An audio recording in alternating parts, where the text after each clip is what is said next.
Good afternoon, Speed Gaming. Hope you are having a good one. If not, we're going to try and make it better because we have some Chrono Trigger going on here. Jerry, how are you today? Hey Trenton, I'm doing great today. Just excited to see four. Well, this is a 7 people race. We're showing you 4 of the best runners here, and hoping to have a good race day.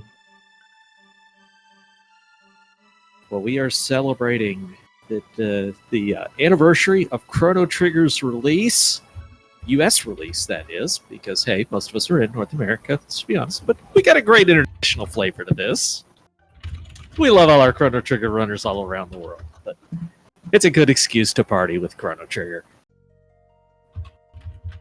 In the first month it was released, over 2 million copies sold of this game in Japan, and it has changed the landscape of RPGs and video games since. No list of great games is complete without it, and boy, weren't we all happy to have it around.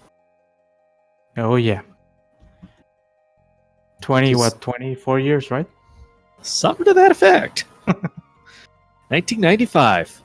Ooh. Of course, there was some unofficial releases in '94, if you want to count that, but I don't think we do. A fantastic runner lineup of developers helped make this happen. The music, legendary. So many great things about this game. We will be racing to defeat Magus. So what do they have to do, Jerry? Well, as if the name doesn't tell you enough about the race, they have to defeat Magus today. So they'll be playing all the way up to the first Magus fight. Yeah, and worth noting, this will be the any percent route, so glitches very much on the table. We'll be seeing several of them throughout. They'll use those to skip bosses, to get equipment advantages, and other things that we can discuss as they happen. Yep. Yeah, the first thing we didn't get to see, but basically all the runners deleted all their save files. RNG manipulation is really heavy in this run, and the time you spend on your title screen is the RNG you get. So basically, we want to start from 0 all the time. Yeah, also noteworthy is that they'll be doing several manipulations for RNG throughout this, and you're probably a little bit better to explain that process than I am. Yeah, for sure. First thing you see all the 3 runners doing so far is changing their menus. Basically, one thing we want to do is we want to go as fast as possible. So the Chrono Trigger battles work in a way where you have to wait until your action bars filled in order to do something. So basically, we set that to 1, so it loads as fast as possible, which saves us some time. And then we basically change our controllers, so we don't have to change them later in the game. Saves like 2 seconds. Or you can change them later, but you need to change them for a boss fight later on. And then another one would be it gives us the option to set battle cursor to memory, so it remembers your last tech attack item, whatever you do. And that's really helpful because it lets us attack with X on the first frame, and that's going to be pretty important for this run. Yeah, and I wanted to specify that any percent because if you're familiar with these runs from games done quick, you've most likely seen Poexel running the glitchless route there, and in other events like RPG Limit Break, it's often the glitchless route featured. So this one has a lot of characteristics that are different from that route. Yeah, you're going to see almost from the get-go, in a couple of minutes, like 3 minutes, you're going to see your first fight skip, and then 10-15 minutes in, the first boss skip. So basically the thing that deviates the most is that here you don't really have to grind fights compared to glitchless, where you need to get your levels up. And here the levels you get from the bosses you do fight are enough to carry you throughout the whole game. Yeah, of course, when you're doing glitchless, it's really important to have the right techs and enough power to be able to actually finish off those bosses. Yeah. Do have to talk to that merchant to be able to trigger. Yeah, we did miss it, but Drunken Draconian did what's called as candy skip, where you can skip the candy, and it basically saves 61 frames. You still get the cutscene on the way back. There's a way to skip it on the way back, but you have to get it again on the next try. If not, you soft lock. So usually you go for it if you get it 61 frames saved. If not, that's fine. In categories like New Game Plus, when you never come back, Candy Skip is a must, for example. Absolutely. Not. One of the biggest things you may not realize in casual playthrough of this game is on this teleporter sequence. Chrono doesn't have to actually go onto the teleporter the first time. You just have to talk to Marley, and she'll say, "Oh, that was so amazing! I want to try it." Yep, I guess they forgot to add a check there to Chrono on the teleporter, trying to save memory. So yeah, right off the teleporter, this is basically the intro. I would call the intro maybe like the first 8 minutes, but coming up right after this, they have their first fight, and after that they have the first battle skip. So it gets pretty exciting from the get go. Yeah, a lot of dialogue we have in, say, the first 10 minutes or so to get through. You're working through it as the game is giving you enough story to hook you in and enough mechanics explanation. Of course, casually, you might have gone and tried your hand with Gato and all that fun stuff. Yeah, played through the fair, the mashing contest for drinking the soda and things like that. Maxed your silver points. Yeah, that takes a while. So we have our first battle here in Drunken Draconians and Magus Adrana screen. Since we deleted all our save files, we're gonna make sure to attack the two imps so we don't get hit. We're gonna get a crit on the second attack, and then the last attack is gonna be a normal attack. So basically, the goal here is don't get hit, and that'll keep us in a good RNG string later on for the Naga fight, which is really important. Here comes the first battle skip. You basically set up on the bridge, just like DD did really fast. Set up on the one. You have a 2-pixel window. You set up, you run up, and you can just skip the fight, as you're gonna see in Edrana's and Magus' stream. Edrana's actually buffering, smart man.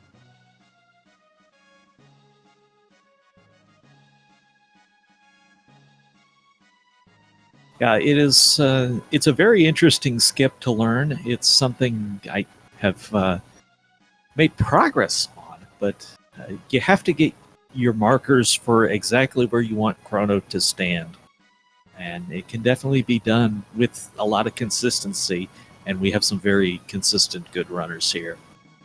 Yeah, I think the main how do I say, the main problem with that skip, in my opinion, is that when you tap your D-pad in one direction or the other, Chrono moves randomly 1 or 2 pixels. So if you're 1 pixel away from getting it and you tap it, there's a chance that you'll go too far. So in my opinion, it's always better just to go back and reset if you're 1 pixel off, which I think it's something that really helps when I tell new runners that are having some issues. Also worthy of note, they picked up that power glove. It's a very significant piece of equipment early on. Not only does it boost your strength, but it's used as part of the equipment glitch, which is a very key part of this run. Yep, it's really conveniently located as well. It's like they knew.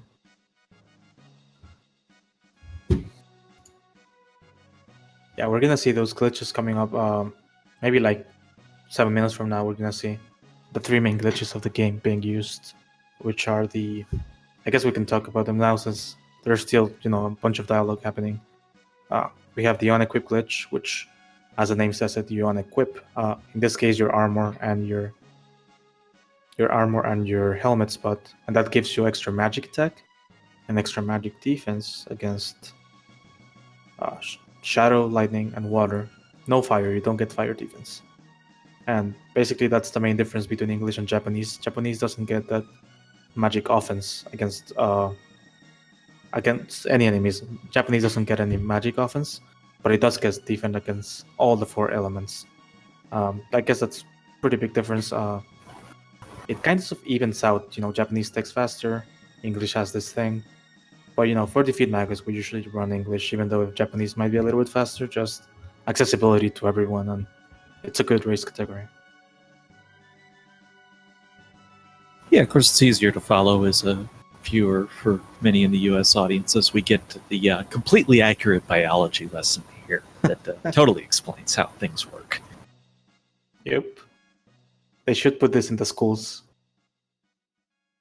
I mean, I think most people would agree that'd be more entertaining. Oh yeah, 100%. But yeah, this is basically the last bit of text, and then we're gonna actually grind the only 2 battles we need to grind in the whole run. Yep, only 2 extra fights that you need to do here, which is pretty good considering for an RPG only do 2 extra fights to gain levels. In this case, we need to learn Fire Whirl for the Nagaet fight, which will be coming up pretty soon. It's also noteworthy is one of the biggest things you want to learn about Chrono Trigger if you're going to do any category of speedrun is where these encounters trigger at. So these are the early areas and they're very forgiving. So you have to generally stand it or run through a specific spot in order to trigger them. Like they give you that rubble on the ground there. That's not the entirety of the hitbox to trigger this fight, but it's pretty close. Yeah. So we'll see that in several places where they either make the fight visible or they give you a very clear indicator of where there's going to be a fight once you know what you're looking for. Yeah, then, I think that's as the pretty game, cool. Yeah, then as the game progresses, they take more and more of those away, and you get to a place like the Tyranno layer, and all bets are off. Yeah, it gives it a lot of variety. You know, you can see some fights and you can literally just walk past them, but some, you know, if you touch the floor in a certain spot, boom, you get an extra fight. So I think it gives a lot of variety to the game, which is really nice. And here we have the big fight, which it's not the boss, but it's the big fight of this segment, the Nagaet fight. Basically, we had to grind to get fire for this fight. Fire destroys them in one hit. If you didn't have fire, you would actually have to do, I think, maybe like 7 or 8 hits per Nagaet with each character. So that would take a long time. So we rather take the 2 quick fights before and just rinse them with fire. Also, one of those big things is getting the right movement out of the Nagaets so you get 3 of them instead of just 2, which is unfortunate, and that's what the Drunken Draconian has going on there. He only is able to get the 2. Plus, I think they got the slow on Lucas, so that's about as bad as the Nagaet fight can go in this run. Yeah, he got the slow. Yeah, so that slow spell that DD got, it loses, I think the animation is 6 seconds. Plus the time it slows, because it slows the action bar refill. So it's a pretty big time loss. So that's why it's really important to try and keep the RNG for this fight. Mainly because of that slow spell. Just imagine, you know, if you're off RNG, you get 4 slow spells. That's instantly like 24 seconds lost, plus time it takes to reload your bar. So it's a pretty big time loss for a run like this.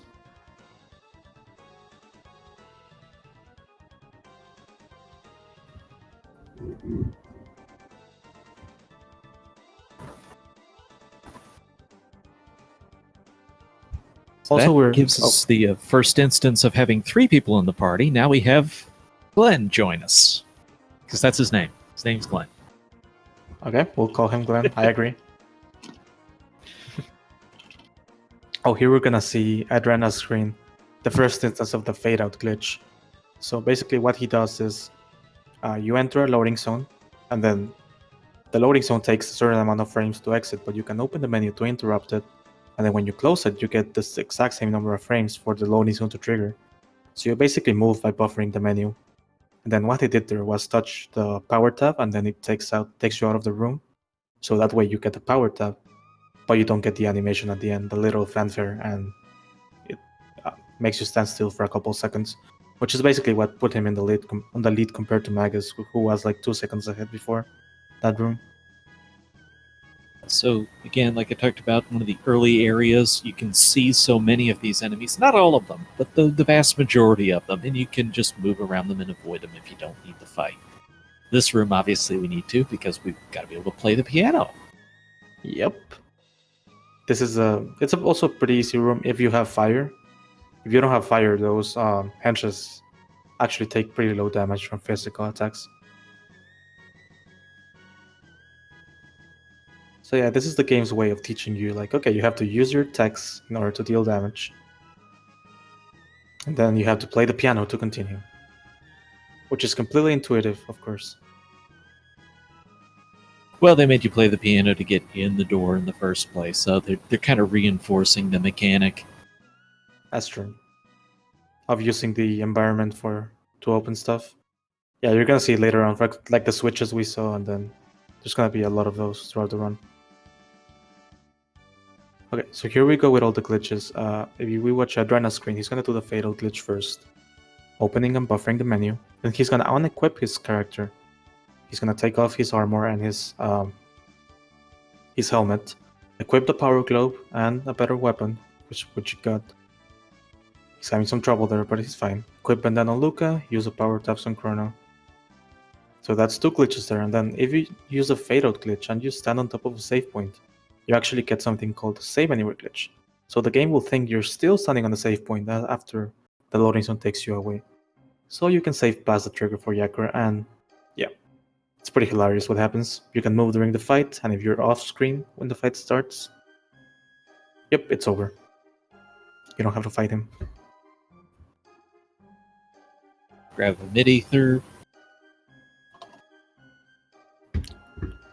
Yeah, those mid-ethers are pretty important for full game categories, not really as important for Magus RTA, but it doesn't lose any time, and it actually sets your inventory a certain way, since that is the first mid-ether you ever get. So if you're doing a run of just defeat Magus, in my opinion, it's still better to just get that item so you can have your menu set up the exact same way you would have in every other run.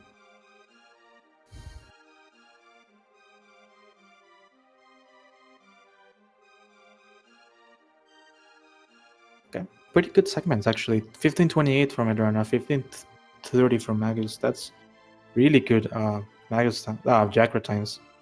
You know, for a world record attempt, you would be aiming for like around 1510, but for a race, this is extremely good.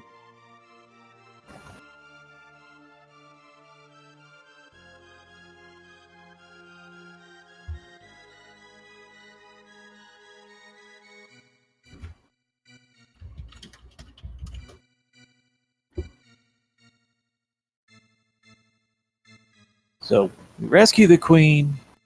Of course, thanks to the completely accurate biology lesson, we know that saves Marley, and we are able to advance with the story. It's really important to go back for her. One of the first memories of me watching Chrono Trigger speedruns was HGDQ 2014, when Opta Jr. did a run, and he actually left the princess, so he had this conversation we're seeing in Riggs and Drunken Draconian screen, and he just left to the next era, and then he had to go all the way back. It's actually something that can happen if you're not paying attention, since you can just leave without her. Well, especially as randomizers start to become more of a thing, it's going to be even easier to forget that because you'll actually be able to progress. Yeah.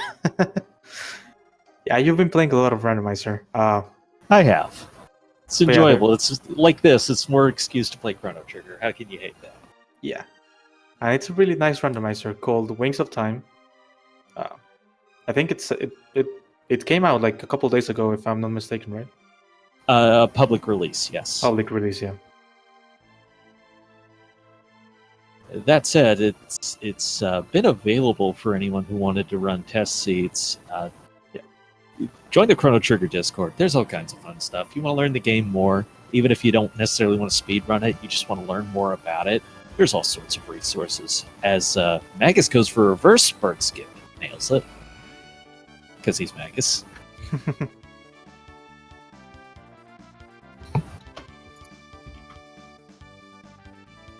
There's the link for the Discord. Discord.me/Johnny.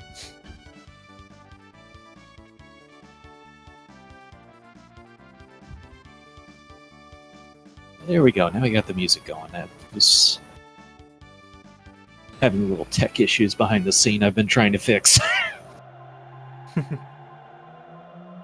Nice. So yeah, we have a pretty tight battle. Edran and Magus, and then Rix and Didi are also pretty much equal. So it's like if they were two pretty close separate races. But they're all pretty close, maybe, 40 seconds apart. So once back at the fair, Luke is going to leave us behind. We'll take Marley back to the castle, and nothing could possibly go wrong with this. Yep, absolutely nothing.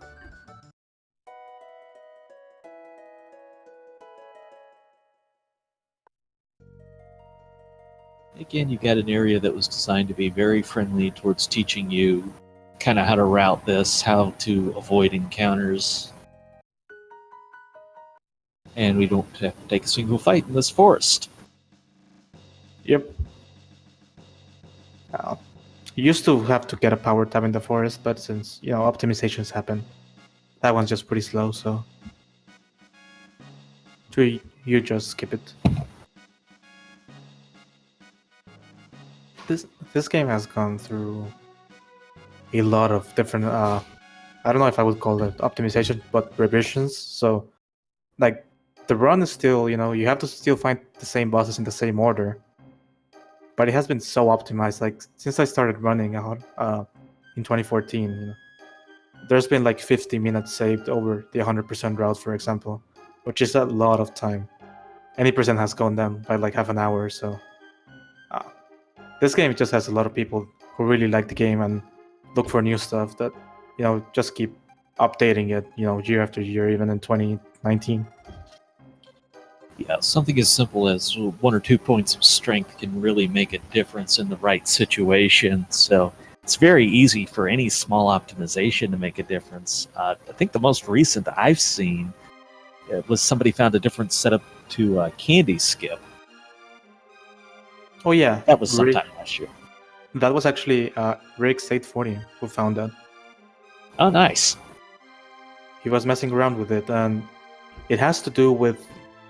So basically, once you enter the area, it's just imagine like the trigger for the trigger for the candy merchant is moving up and down. So you have to have a setup from when you enter the area until the next part. So he had a pretty nice setup where he walk it on diagonal way, touch something, and then run the other diagonal way. And he was actually getting it pretty consistently. It's slower, but it would kind of, guarantee it if that was what you wanted to do, lose a couple seconds, but get it. Yeah, and that's a pretty important thing in a race setting. Now, this is a speed run route, so there are optimum ways you want to do things for chasing PBs or world records. But if you're racing people and you want to beat them, you might end up tweaking things just a little bit for the sake of stability or safety. Because if your opponents fail, their time loss is going to be more significant. Yeah, exactly. So let's talk about the trial here. The ideal is to get a guilty verdict. It's RNG with an asterisk. You were watching the second juror. If the second juror votes guilty or not guilty, that's the way the verdict will go. So Magus is going to be found not guilty here. And Andrea was found guilty. Yeah, so that saves 5 to 6 seconds. We'll skip a couple text boxes when we get to the prisons, so you'll definitely see the impact of that. And this is actually one of the only places in the run where it's not really pure RNG. It's based on the in-game time you've been playing, but it's really hard to manipulate your in-game time 100% when you get to that point to manipulate the second juror. But it's one of the only places where we actually don't have a setup for RNG. There's not many in this run. It's like this. We have one for slimes, but it's really hard to do, so usually just call them RNG. So there's in like 40 seconds. You talk about RNG, 2 of our runners got the guilty, 2 of our runners got not guilty. That's pretty close to 50-50. Yep. think it actually, if I understand this right, I think it very, very slightly favors not guilty. Yes, it's 47-53. So yeah, Yeah. almost 50-50.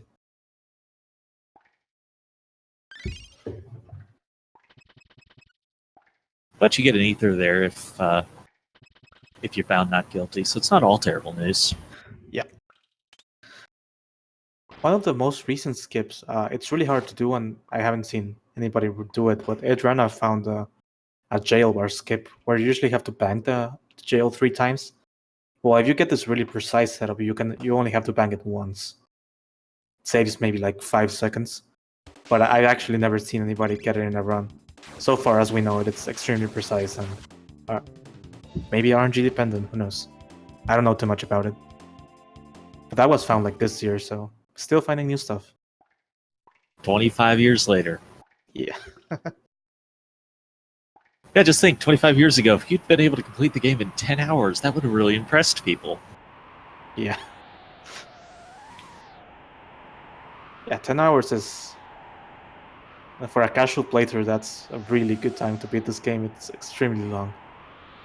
Oh, yeah. And of course, your first time, you want to stop and smell the roses. I think what Magus just did was a great example of something I had talked about. Going for something to be certain instead of just going for it quick. He really took his time to line up those masks right. Yeah. So if you get into a fight with those shields, you lose your RNG, which I guess we didn't talk much about it, but basically when they did the reverse bird skip, they loaded a certain time frame. They waited a certain time frame, on their title screen to fall into a certain RNG seed and then try to take it to a dragon tank. And as we saw, Magus got a little bit hasty there and got caught by a guard, so his RNG is going to be off for the dragon tank fight, so he has to take a little bit slower and safer route. That also costs you a mid tonic, because when they pass out, you can loot them for a mid tonic. When you fight them, you're only going to get a regular tonic. Yep.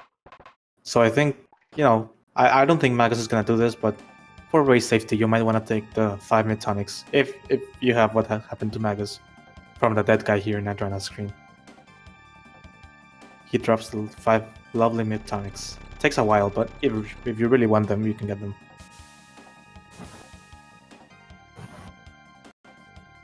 So here we have the first pretty good example of our, visual example of RNG manipulation. You're gonna see them basically crit their first attacks and kill the head before the body, which is not supposed to happen. But since we have played the game and loaded the RNG seed we wanted, we're basically on a string right now of a lot of crits. So gonna hit the head a couple times, destroy it first, and then just make quick work of the body. Yeah, once the head is down, you cut off the source of the healing. Big thing you want to do with that strategy is, of course, let the head heal first. Don't get too antsy with your attacks. Yeah. Also, something really important in Chrono Trigger is doing your attacks during animations. That way you don't lose time, doing the menu.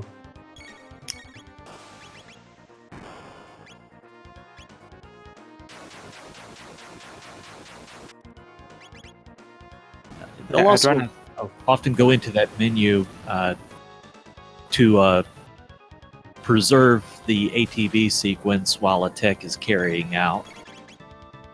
Yep.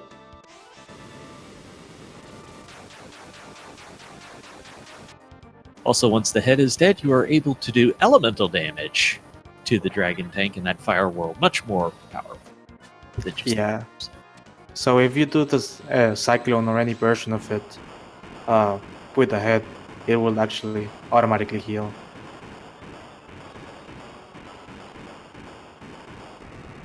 Might be only Cyclone, but yeah, that's the reason why we don't use Cyclone too much. Because Cyclone does a lot of damage, but it triggers a heal on Dragon Tank. It's actually in the book. If you read the book on the floor before you go to fight the Dragon Tank, it tells you to not Cyclone before. No. Not Cyclone the head. So also one of the little speed ups, we just saw it in Andrea's side, was skipping the first pair of guards here, which It may be pixel perfect, but actually this setup is extremely consistent, so it's an almost free skip now. And then when you only trigger the second ones, you skip a box of dialogue, you skip some animation. It's a really fun thing. Yeah, and it's as simple as just walking really close to them, and I guess the closer you walk to them, the less they see you. So Yeah, you just have to bump into the guy on the right, and you're in line. Bump into the guy on the right and go down.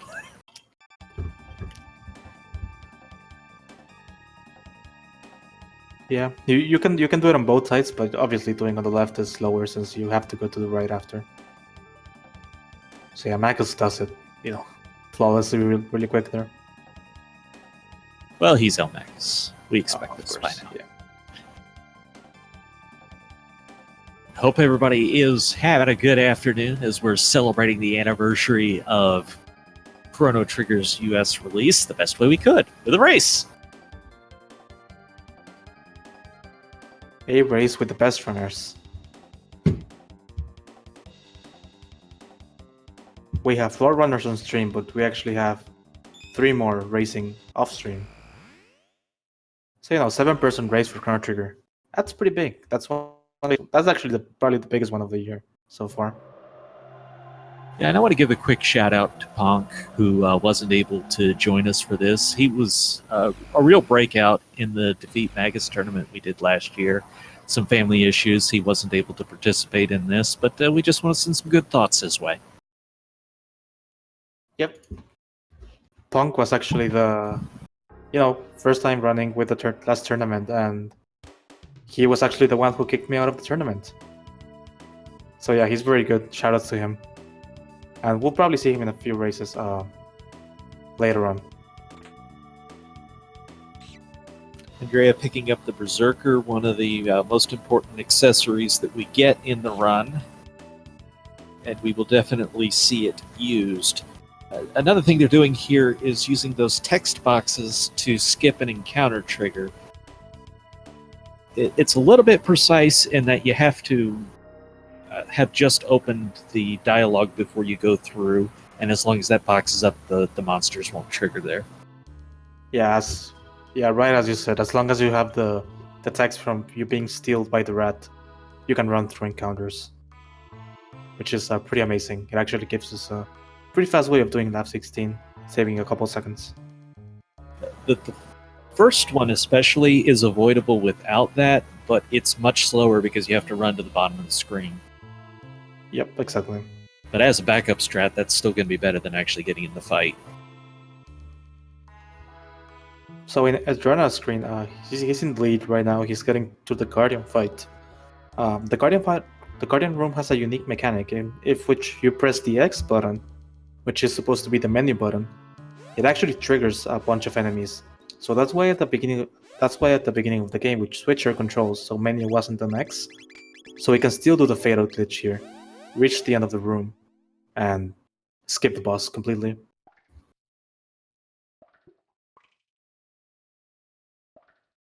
So the load bow is, of course, going to help with Marley's damage, and that is important considering we have an unavoidable boss coming up.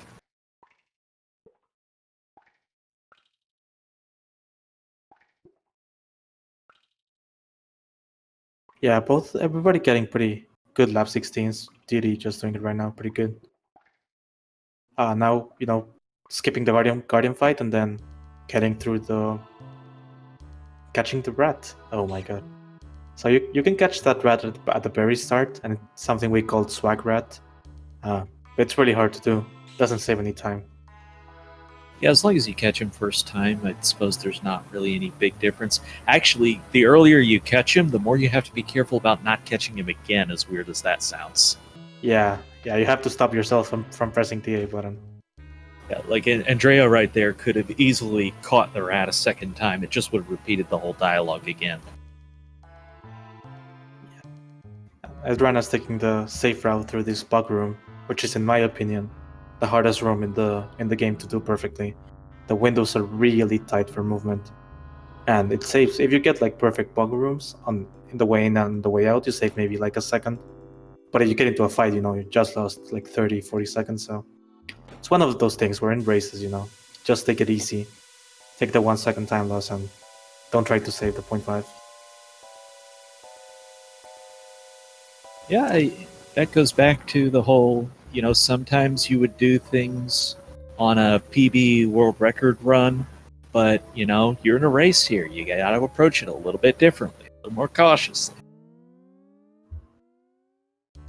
Yeah, the big one's is coming up, making sure you save before our series. Pretty volatile boss.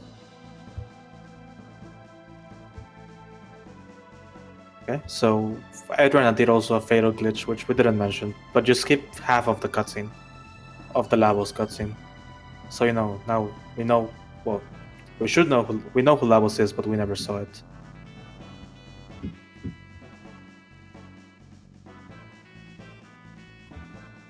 Yeah, so unfortunately, they put in a sanity check on the game that you couldn't trigger that and skip the boss in the first place. But you'd have to go through the whole sequence. Theoretically, the Guardian's... Let's call it the Guardian spot. You have to go through the Guardian spot first, catch the rat, then you're able to enter the password.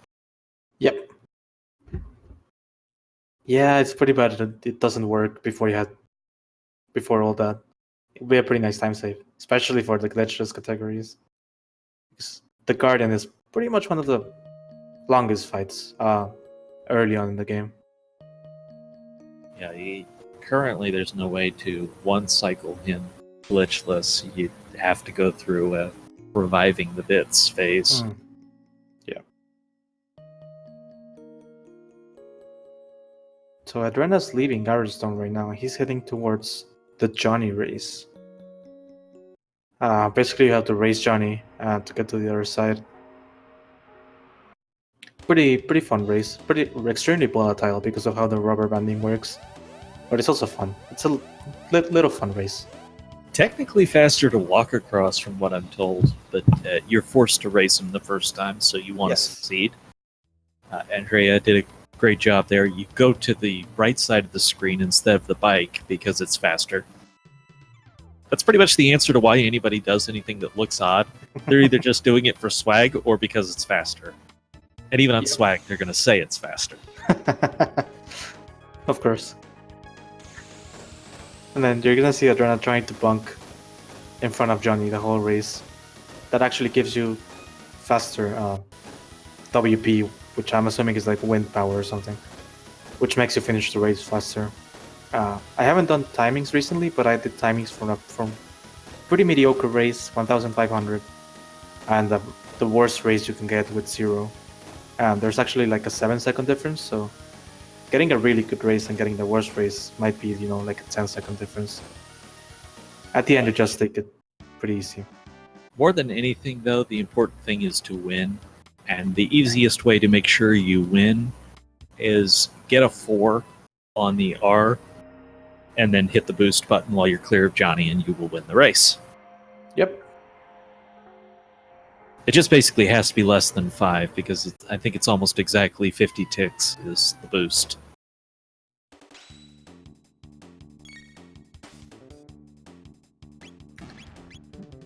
And then Adrena has kept his RNG manipulation the whole way. So he's gonna get a pretty nice sequence for the buggers here. Oh no. I misspoke. So he forgot what to do when Chrono died. Well, 54 experience. I think it shouldn't affect much for the R series fight coming up, but I'm not 100% sure. That second series of robots, all you have to do is walk. They will only trigger if you run in that section. So for the trigger window, all you have to do is walk through there. Yep. So it feels slower, but it's faster.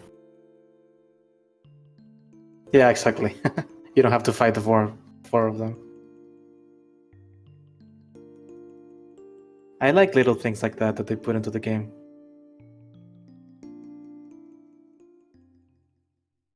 Yeah, it constantly escalates these routing things of what you do to optimize your path through, and this factory section is a great example of that, where none of the encounters you can skip are hard to skip, but they might be a little bit hard to figure out casually. Yeah, exactly. Now we're getting Robo, one of the most, probably one of the best characters in the 100%. But he doesn't get much love in any defeat Magus or any percent. The main thing with Robo is that he's really slow, so that really hurts him. Of course, he's a staple of the glitchless route because you got Team Omega Flare for the end game. But that's aided greatly by the haste helmet. A quick thing we haven't really talked about yet, though, is the names. So why don't you talk about why they shorten these names to one character most of the time? Yeah, so each character takes actually 1 frame to display on screen. So let's say Robo has 4, you reduce it to 1. So every time the name Robo gets set, you save 3 frames. So that's the main reason we're doing that. Chrono, oh my god, let me see if I remember correctly. In any percent no LSS run or any percent run, Luca and Marl save like 10 seconds each with the rename. Chrono and Ayla save like 6 seconds each. Frog saves 3 seconds. Robo barely saves time. Actually, if you can't do the name switch fast enough, you might as well not do Robos because it's not gonna save you any time, since that's how little we use him in any percent runs. And then Magus, you get him so late on that you can just name him whatever you want. Magus going for the swag name. R66Y. His real name. Indeed. Oh, Adriana taking the not saving before our series. That's risky. Our series has a tendency, it's a pretty volatile boss. Basically, you have to kill them with 4 cyclones, and there's a chance that you have very little time to get them in. Because of this next fight, which is called what we call the slime fight. These slimes, there's actually 5 slimes that drop from the ceiling. And there's actually 60 patterns that can happen. 1 for every frame. So every second pattern changes 60 times. Depending on when you go down the stairs to this room, you get a certain pattern. You want to get all greens, but I think that's a really good pattern for Adrena, since if they're separate, that's really good. The main thing is when they're together, greens counterattack really hard. If I'm not mistaken, wouldn't the 6 greens actually throw you off on levels? Because they're not worth quite as much? Nope, you're actually good. Okay. Actually, the orange gives you less XP than the green ones. No, so, okay. So if you that's get all orange, that would... Okay. Yeah, so if you get all oranges, you're gonna be a little bit... You're gonna have less HP for the mass immunity fight. So you're gonna finish that fight with like 5 HP instead of 20 something. But it's still gonna be alright with the current route we have. The movement of those oranges was just off. He cycloned to get 2, but ended up only getting 1, unfortunately. Yeah. And he can't use any more cyclones. He has 8 MP right now, and we need to do 4 cyclones on the boss, so that's something you have to be careful about. Obviously, they have the meat ether that they're not gonna use, that they got from Yakra, but yeah. Usually you don't want to waste the time.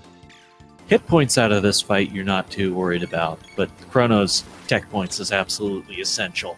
Yeah.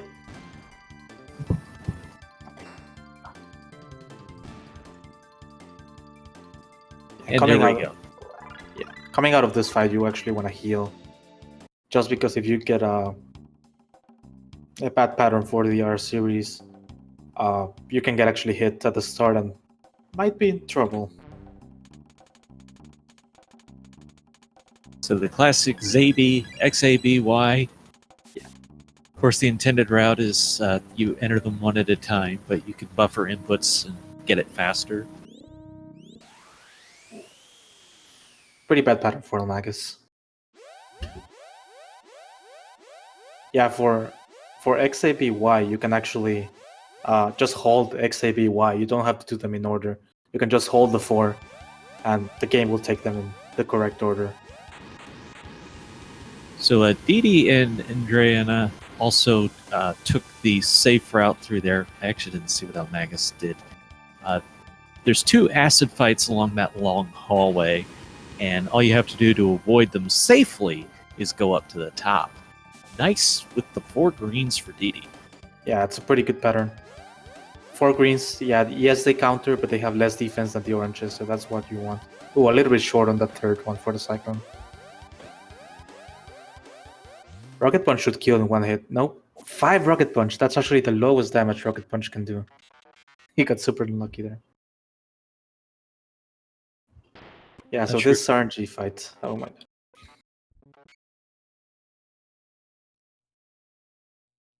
So the name of the game with our series is Cyclone, and we were talking about needing that 8 MP to do 4 of them. You need 2 for each row, but the goal is actually going to be to kill the back row first, because their attacks take longer. And they hit way harder. Yes. You do not want to see the volleyball. Oh no. If we see volleyball, things have gone horribly wrong. Yeah. Oh, sorry about that. Yeah, the volleyball is horrible. It deals like, what, 60 damage to both? And you have like 120 HP? There's one thing here. Usually there's a lot of RNG manipulation, but since the slimes are not manipulated, since there's a way to manipulate them, but it's pretty hard to do, so during the race you usually don't try it. Depending on which RNG you come off of slimes, it's how much time you have at the start to get your Cyclone off. So you can actually get a really small time frame, and if you're too slow, you'll just get destroyed by them. Adriana got his first Cyclone before he got hit. That's a good indication. That means he's on the right track.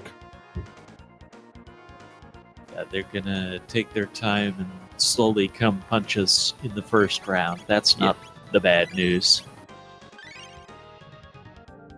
Yeah, so he Cyclones the front first, and then the back twice. He wants to basically get his second Cyclone off before they come attack twice. Yeah, he got it perfectly. That's basically it, because the front row only hits you for like, I think the max hit is 17. What? Oh, the one survived! Oh, he's under-leveled! Oh my god, he's under-leveled from the... Needs to get that mid-tonic off. Now, they only got a volleyball the once, because that takes a combination of front row, back row. Okay, I think he has to kill the back one first. But he's gonna run out of MP. Well, he has a meat ether. He has to kill... I like this. I think you do have to kill this 3 with the Cyclone, because otherwise you're going to be really off. But now you just have 1 to kill, and that should... Oh, he didn't counter. Okay. Yeah, that was a really smart move. I thought he was going to counter. Oh, okay. There we go. You do not normally see Luca attack in that fight. Huh. Yeah. I actually have never seen that death Adriana had, so... It actually does have negative effects for this fight. You're right. That dates back to the bugs, or whatever they are, the robots. Yeah. Back at Protodome. Oh, yeah. Buggers, they're called. But yeah. He should be fine now. That XP was actually really small. In this fight, for example, you get 400. And what he lost was like 25, so... He should be fine now.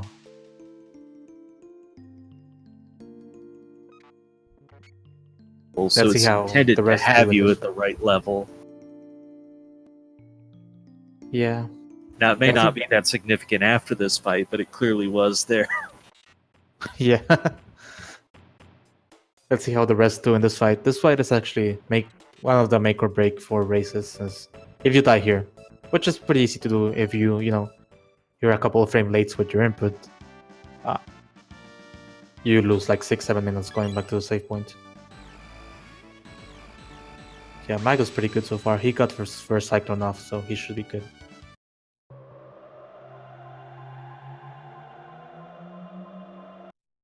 Oh, but Diddy and Riggs are like tied right now. They both got their Cyclone off, so that's great. I think that's actually due to the sync, because you remember Riggs had a little trouble getting started. Oh, I see. So I think we're seeing Riggs where his timer would be instead of real time. Okay, so he's a little bit ahead then. A little behind, actually. It sounds weird, but Okay. we'll go with this anyways. We'll go with this anyway, yeah. Okay, so we get to the end of time where we have to leave one person behind, and oh yeah, we need to learn magic too. So it just makes sense that we would take a party members who are all going to learn magic. That's pretty normal, right? Talk to frogs in the sewer to learn magic. Happens all the time. Well, I mean, depending on the frog, you might think you learned magic. This is Sorry, man, you just set that one up too much. Yeah. This is actually probably the only time you'll see the frog in a speedrun. You'll only see it in a speedrun basically. Getting here casually under level 9, it's actually pretty hard. You actually have to try. We're actually level 8 right now with Chrono, so that's why he's a frog. One more level and he'll be a Kiwala. Yeah, you have to actively avoid fights to be able to get here on that level. Yeah.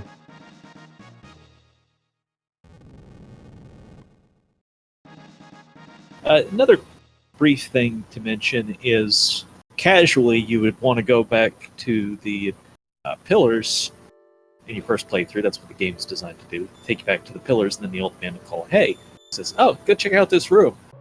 But because we know where we want to go, they go inspect the Lavos bucket, and instead of giving us the text message for shortened your lifespan, etc., they'll say, hey, why don't you check out this room? Yeah, that's a little bit faster. You can also head towards the epoch where there's nothing there right now, but you can also walk there to trigger the message. But the bucket is usually the faster, since full game run, you actually take the bucket to Labos, so gets rid of that for later, and triggers the text box faster. Win-win. Ooh, Adriana got a crit there. That Marl crit is 100% random. Saves, 5-6 seconds if you get it. So this cave is going to be marked mostly by unavoidable fights that we can run from, such as this one. There are a couple we're able to avoid. Yeah, you have to hold L and R. So basically there's a little trick to guarantee you run away from fights. You hold L and R before the battle starts, and then you enter your menu. And the way running away works is you have a bar, similar to your action bar, that's invisible, that fills up for you to be able to run away. The thing is, if you enter the menu, even though the fight stops, your bar still for running away is still filling up. So you enter the menu, wait a bit, leave the menu, and that way you guarantee running away before you get any sort of attacks down on you. So if what our Magus just did needs explained, as Riggs is doing something very similar, the bottom line in this room is there's trigger points you have to hit. So if you walk around the room like he tells you to, you'll hit those points. But if you know where they are, you can just walk to them instead. Yep, save a little bit of time that way. Okay, here we have Adriana doing what we call Hecarim skip. Oh, he's gonna get his save anywhere glitch with the fade out. He's gonna make sure he saves after this for safety. Nope, okay. I hope he made a save. I think it... I didn't see it, but... Oh no, he did. Okay, cool. So... Oh! Riggs did missed Specchio skip. Oh no. So as soon as you learn magic, Specchio asks if you want to try it out. You have to be on top of your game, move the down arrow, and click no. But, that instinct is mash that X button, get past these text dialogues. And if you do that, you end up in a fight. Yep. You can only damage him with magic, and fire actually does double the damage of the other two right now. Because Luca's the only one unequipped, so he's just doing 3 fires and killing Specchio. And he gets a magic tab, which he doesn't need. Yeah, you also learn Antipode from that. Oh yeah, true. Single text unlocked and then get in another fight. So you move up where you learn it instead of being the first fight of Hecarim's cave.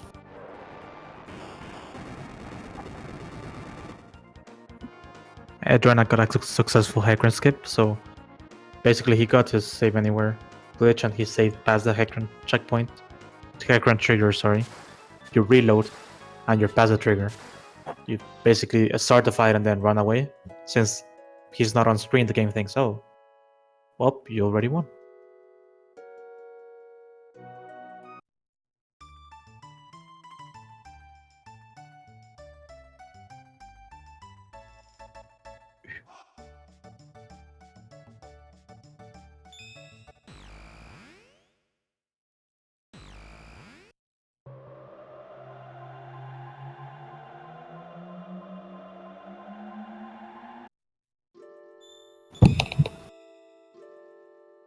Now we are heading back to the end of time.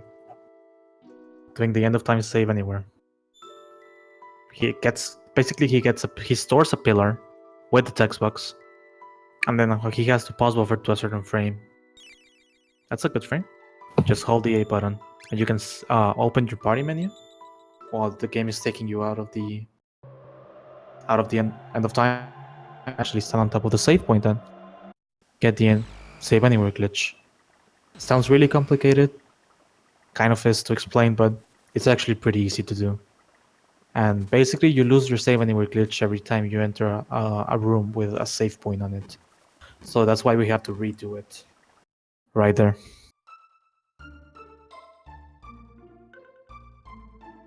Go for bird skip again. We'll have to deal with that one more time.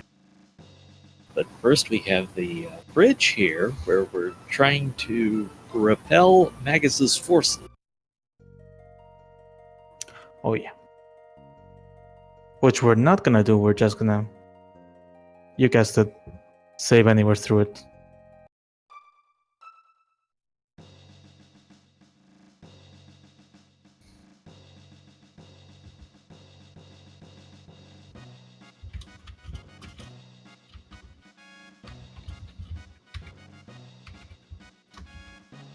So you do have to talk to the Knight Captain to be able to launch this whole sequence. Then you come talk to his brother, the cook. As you're leaving, he'll come over and give us jerky. And El Magus is fighting Hecarim.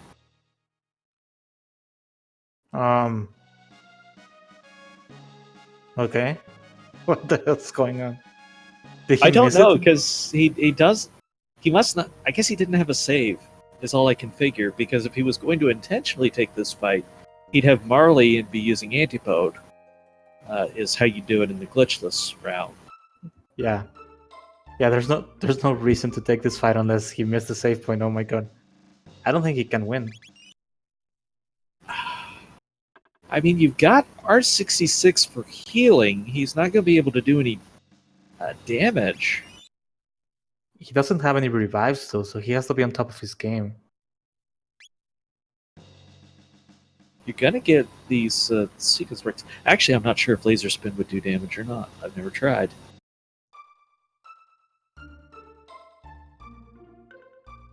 So I've never seen an all bosses route with glitches, so I don't know how you would optimize this. But for glitchless purposes, this boss would be fought with Marley instead of R66, and it's all about spamming Antipode as many times as possible, and Chrono's there for support.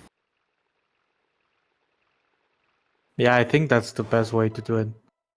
But he doesn't have it. Yeah, and he's got Fire Whirl, but not Fire Sword. That's not going to be until much later, but he got the fight, so there he goes. That's going to be some bonus experience he wasn't counting on. Yep. that was fun to see. Luca has the unequip, so that's why you were seeing Chrono deal like 70 damage and Luca almost 200. That's how much bonus you get from the unequip glitch.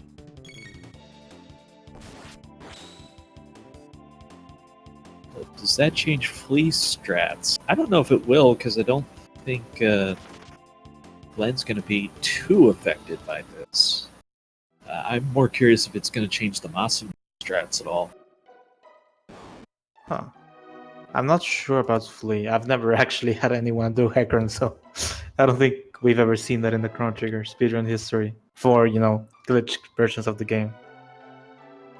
So these mountains involve a lot of precision timing to skip these fights. You saw that one outlaw running around with his sword, spinning, doing all kinds of things his mother would tell him not to do. But by moving through that section fast enough, you're able to avoid the fights. Yeah, it's actually a pretty nice section. You only need to do the very first fight in the waterfall. And you actually, I'm pretty sure you can run away from it, but we do it to set our RNG for the Masamune fight. So which is it's a pretty fun fight. It's a place that's a little tricky to learn. I've invested a lot of time into getting some consistency here. But overall, it's pretty reliable once you learn, okay, this is here, this is there. This is one of the this is probably the hardest skip on the mountain. Yeah. So we need that bird to not be a jerk. Just wait for him, first rock, and he goes on the way back. Pretty good. There's actually this thing called Fast Bird, so if you go down on a certain pixel, you can actually get him on the very first cycle, because you can skip the falling of the ladder animation. Saves 8 seconds, but it's kind of hard to get. We kind of glossed over the whole Zombor skip there, but again, it's the save anywhere glitch used to get past the actual point of Zombor, and yeah, don't have to deal with that. Yeah, Magus took the Hecron fight, we assume unintentionally.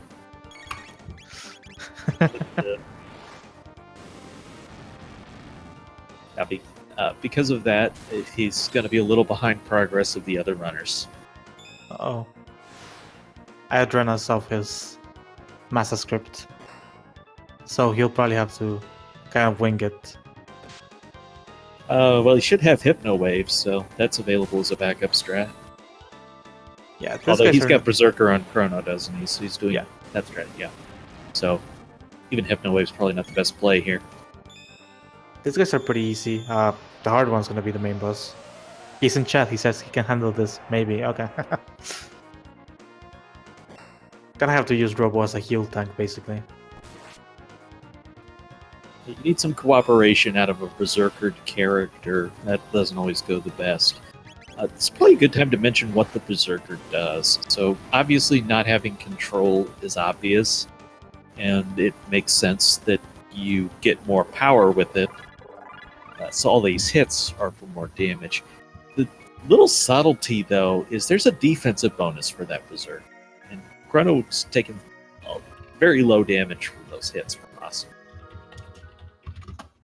Yeah, the Berserker gives you, I think it's 100%, 150% physical damage, and also 50% more defense. So it's actually extremely good.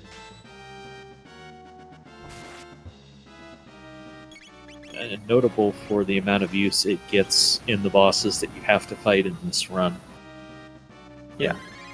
Glitchless, I don't know what percentage, but I think it's something like 1 out of 3 bosses pre-Omega Flare you're using Berserker on. Yeah, for sure. It's really, really powerful.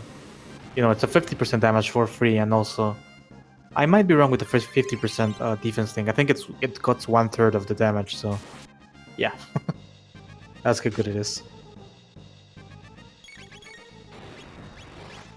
So yeah, that mass attack, which would hit 98 to 100 on Luca, hit 35 on Chrono, for example.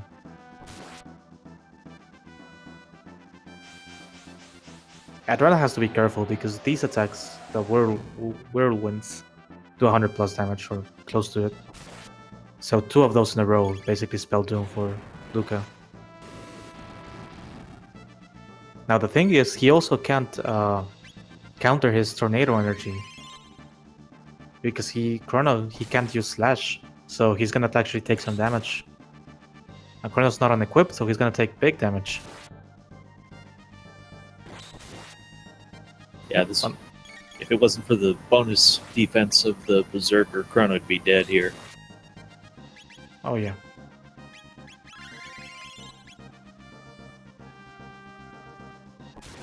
Pain. That Dang. means Masamune is very close to releasing the charged attack. Kill Chrono. Oh my god. I think Chrono's dead.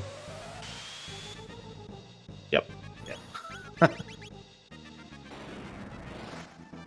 Let's see how it goes.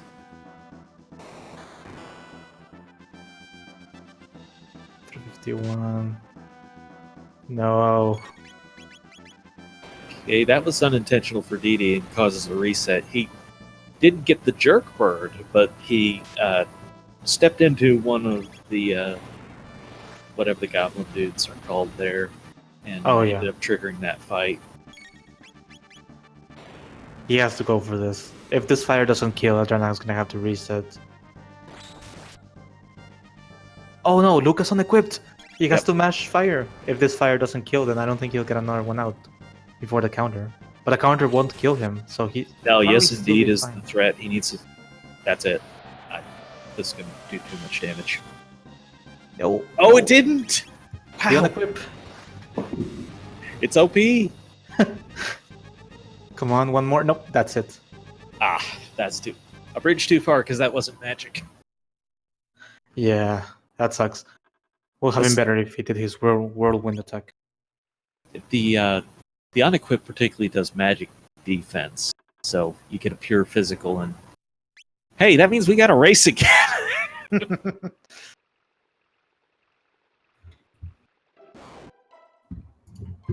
I got everybody in a similar place now. Oh, but the save was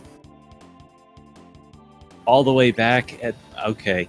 Yep. So you run up to get the Mirage Hand chest, and then you use the save anywhere to reload the game, and then be up on the cliff instead of walking around and you skip 2 fights. So that is a long, long way back. Yeah, sadly, there's not a really good massa setup if you save up in the top. You have to do a couple of fights. Which it might benefit Adrena since he's under-leveled, honestly. But I honestly myself don't know the backup, but you have to do a couple of the Bellbird fights. If I had to get levels here, I'd trigger the goblins by themselves down there just before Masamune. So that's the gauntlet he avoids just by going up a little bit before turning left. At top of the waterfall's pretty... It's not the most consistent skip, but just right at the top and you'll get it. All of the rest is just threading the needle. So I was checking the rest of the runners we have in this race, and it seemed Red Slash took the lead with that Adrena mishap there. Red Slash playing off stream, of course. He's the first one to be done with Masamune.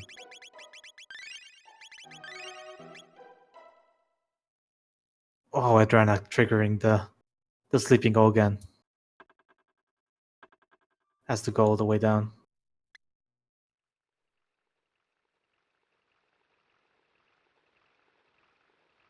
And Magus doing the manipulation for Massas. So far, so good.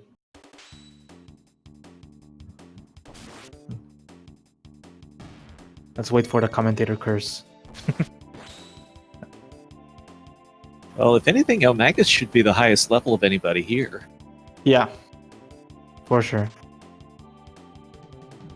Yeah, and that's Rix actually being the first one on stream to finish the massive fight. That fire punch should do it. Yep, GG. Pretty good.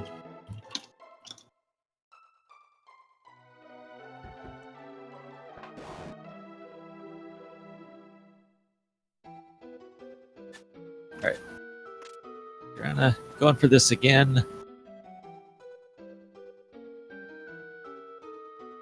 This is an execution-heavy run. You've got to be really on your game and get everything right. Yeah, this run is actually really punishing, especially in some spots, and Masamune is one of them. Lose a couple of minutes, have to go all the way up. And that's the thing about Chrono Trigger.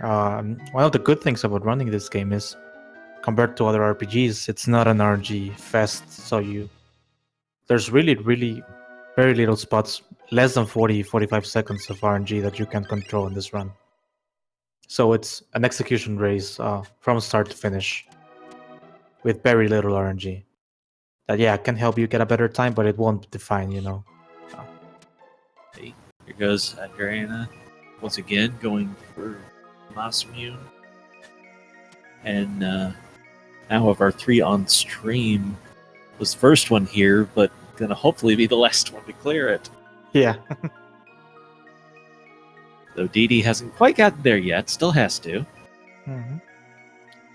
Rick's actually going to the shop now, so this is the pretty big shop menu here, where you unequip all of your characters. And then you buy revives, you buy mid tonics, and you buy shelters. So yeah, he unequips Luke and Robo. You don't really have to unequip Marl, since she doesn't get used at all. Drunken Draconian is through the Masa Immune fight. As the Masa Immune fight begins again.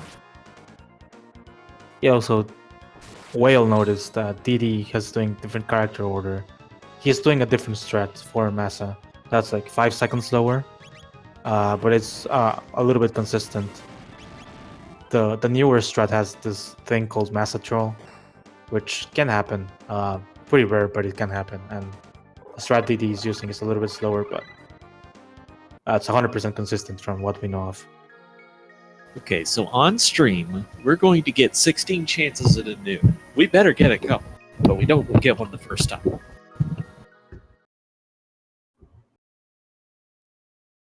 If between 4 runners we don't get a new, we're starting this whole thing over again and getting it right.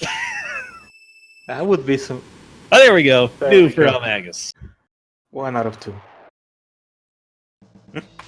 So 1 in 4 chance of New making his appearance there. Not worth it to take the fight in the speed run, but is worth 30 tech points there, like the News are, if you want to take that fight.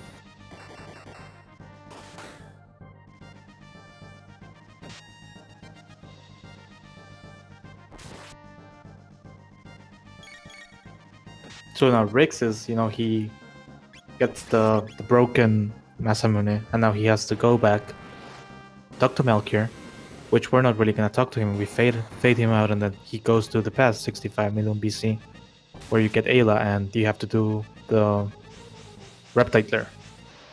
Also a pretty fun area in my opinion.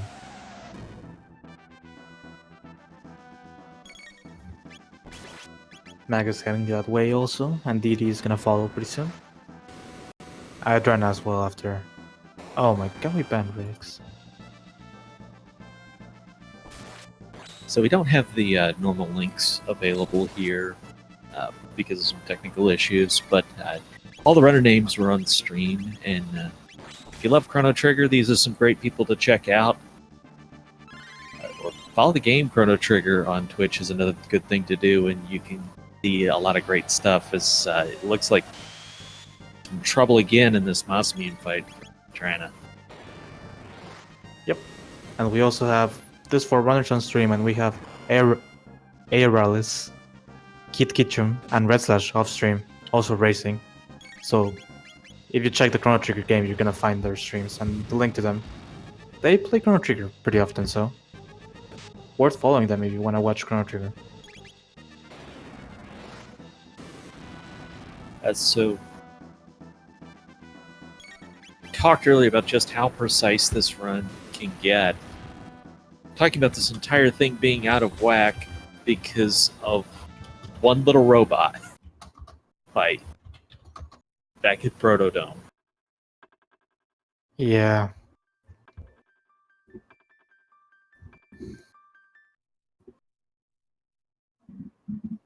But a big part of this run is designed to be take as few fights as are needed / possible. So looks like he's going to do this little 2-fight gauntlet here. I think he's just memeing now. Maybe.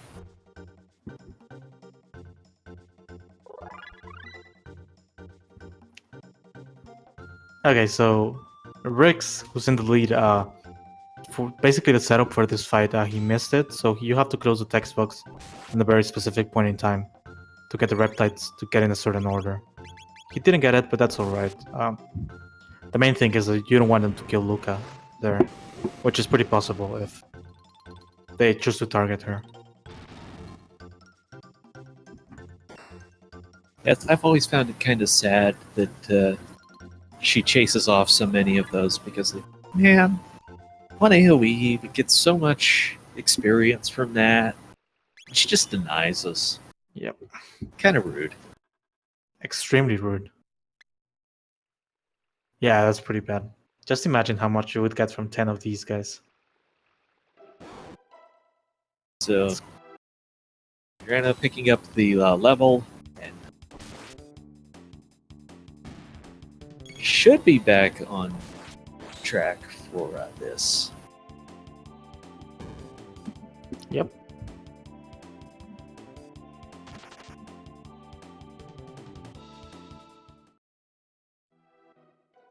And Period has joined us, or Ayla has joined us. I normally go with Kama myself. Okay. I do the null character for Ayla. So there's a difference between the leading characters, with the character on the bottom right for anyone on stream that doesn't know, and pressing B. If you take the letters away with B, you're actually just leaving a null character, which still takes a frame to load. So it's really fast to just put null on one of them. I usually just swap it between Robo and Ayla. One of them gets null. The second Berserker of the game in that chest that we just bypassed on Rig's side. That second Berserker is extremely convenient because we're gonna use Berserker for the Nisbel fight, and Ayla's gonna keep it since she leaves our team. So it's really convenient that we can get that one and use it for Magus Castle. If not, I'm pretty sure we'd actually have to find a better strat for Nisbel because Berserker is really, really fast in Magus Castle. Well, I would think at that point you'd have to use it on Robo. He'd be slower than Ayla, but yeah, since you'd be able to keep the Berserker. Now this is the party. Yeah, so again, the party choice here is strategic. Marley has a good old time here, so it's nice to have Robo, who just stays in one spot. And then you're looking for his movement to change like that. And then once his dialogue says to changes to saying the unpleasant substance, so many bugs, you're in the right phase to advance the story. So by having not only Robo in the party, but in that spot exactly, you make this setup very predictable, very easy to recognize. Yeah. And then you hurt your thumb. Yeah. There's a little fun thing about this. So, me, for example, I like to change my controls around. So I change the A button from A to B. So when you play this game, you have to match the original A button. It doesn't respect the control switch you did. Things like this on the Johnny Race also work like that. It's pretty weird, but yeah.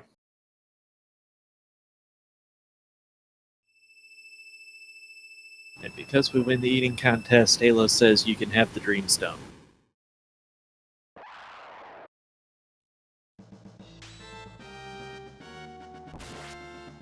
Jerry, they're running away from what I call the busy fight, because it's about as many enemies as you can get in a single fight.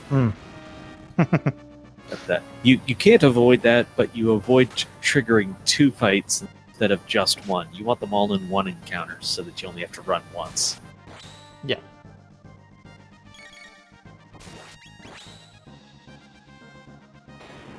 Rix is gonna go through. Well, he's gonna fade out here, so there's our least favorite character in the run, Kino.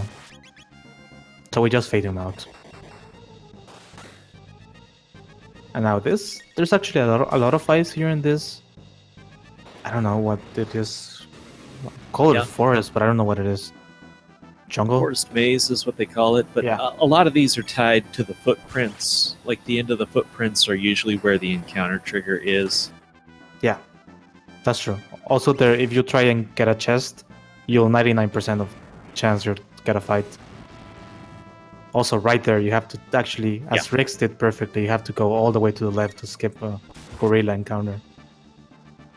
Yeah, and you have to go up right away. On the first frame, you can go up from that last step where I talked about footprints are. So you got to go up and get off of those or you're going to get in a fight. Yeah.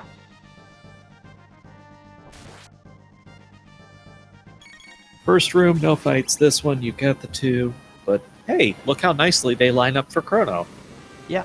So you get hit here. If you get hit for 34, you're on the white RNG. Ooh, 33. I don't really know what that is. So Rix might be a little bit of RNG, but it's alright. Nisvel's not a hard boss because everyone's unequipped. His best attack is electricity based, so you don't take that much damage. Also makes it a little bit longer. Revenge has been obtained against the Masamuan fight. Yeah. GG, Headrunner.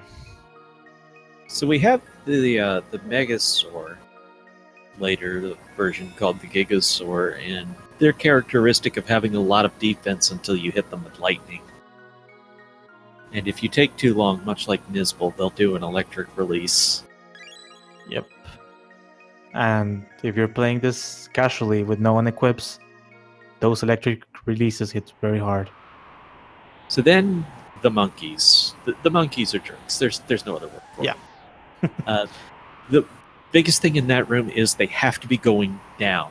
Not just, they have to be moving down and you go up past their encounter trigger. As long as you're going in that opposite direction, you won't get in the fight. So, like, the very instant you're in that room, you go up, and then on the second one, you just have to make sure he has started on his trek back down to be able to avoid him. So here we're gonna equip Berserker and Ayla, and unequip her armor. Only her armor. We want her to still keep her helm.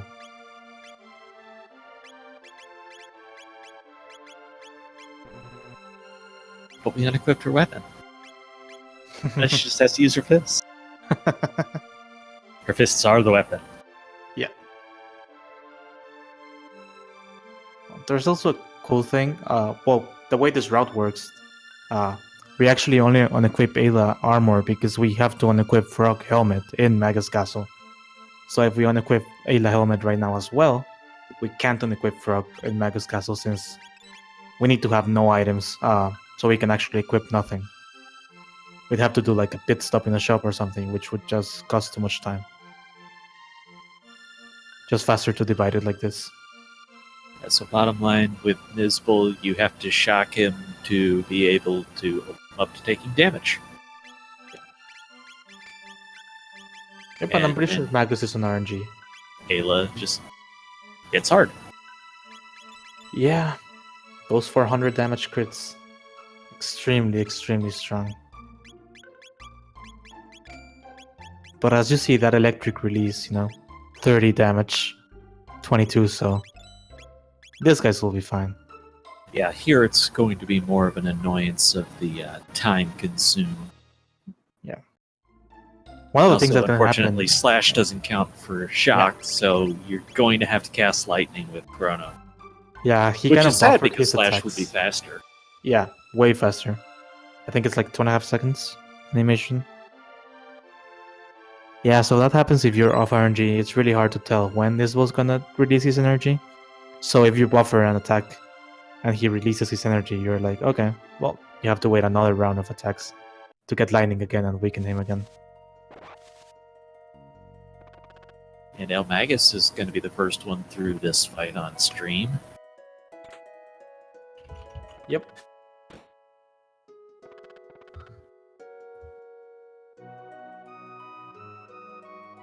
The same El Magus who took the Heckran fight. Yeah, it's a new strat. It's a new strat. Take the fight there and save the time later. The 80% Magus Heckron strat. That doesn't exactly roll off the tongue. Nope. Nice 400 damage crit there. Ayla can do some very impressive damage with that Berserker. So I opened Redslash stream to see if he was still in the lead. He indeed is, and he went and talked to the new. He gives a funny message when you talk with him. Oh yes, I have vague recollections of that. At first I thought you were saying he took the new fight. Oh, no. New actually has a lot of health, I think 999 if I'm not mistaken, and hits pretty hard. Like, he has one attack Well, he has 2 attacks. Yeah, the one that leaves All you on your 1 HP but 1, or 1. Yeah.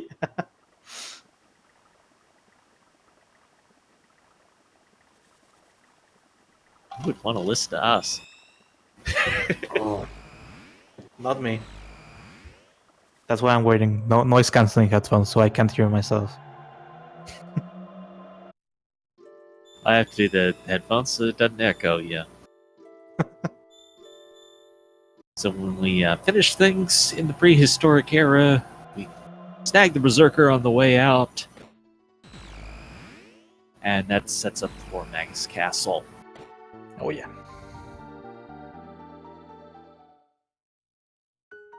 Magus Castle is the hardest part of this run for sure.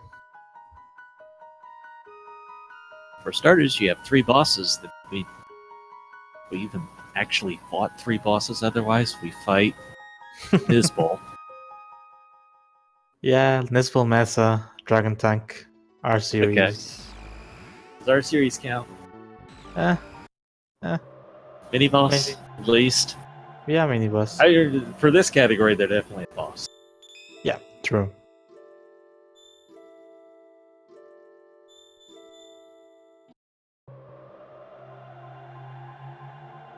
Yeah, luckily for us, with RNG Manip, Flea is basically free. Otherwise, I'm pretty sure the Flea Mail would be the hardest boss in the run. Yeah, things go wrong against Flea. The damage can come out fast and furious. Yep, a lot of status effects as well. Which is something that we haven't seen yet from any boss, basically, status effects. Which Flea just abuses with Poison and Chaos and Lock, which is the other one, which locks you from using certain attacks, etc. We didn't talk about this earlier, but Rig's doing a strategy basically to make Melchior act as if there is no assistant. The game is hardwired for either Luca or Robo to assist, and Magus have a little trouble with Bird Skip this time. Yep. But he got it. So anyways, you do a party swap and you make the game act as if there was no one there to assist, and then less dialogue, faster cutscene. Like everything else. Do it because it's faster.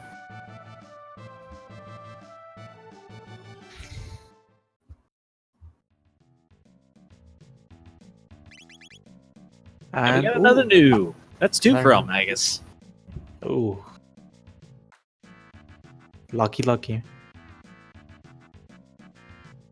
And now we have the best part of the run. The 3 minutes of cutscenes followed by 3 minutes of cutscenes before Magus Castle. Well, at least you get the best cutscene. Yeah, that's true.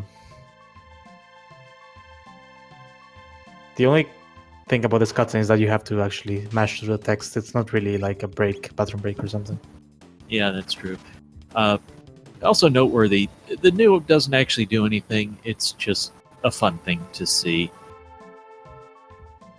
Yep. If we were going to take the fight, it would make a difference. But yeah, there's a 1 in 8 chance, approximately 1 in 8, of seeing a new. I think it's actually 1 in 8 and then 1 in 4 on the way back, on the way out of Frog, something like that. There's a different chance when you're coming out from the outside or from Frog's house. We get another one on Rig's side.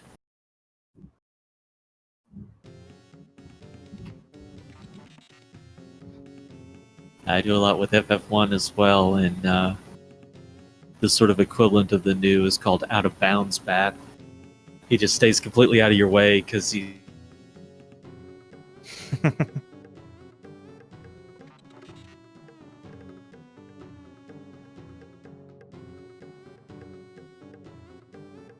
So we've seen a little bit of craziness here and there.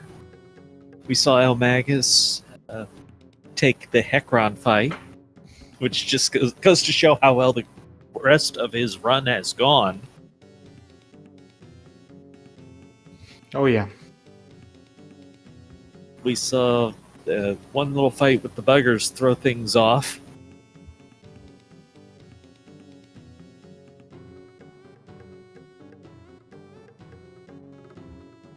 Yeah, Magus pulling out the new strats, defeat Hecron to get better XP and then easy cruise through the rest of the game. Yeah, my one regret is that we didn't have Red Slash on to get talking with the new on stream. Yeah.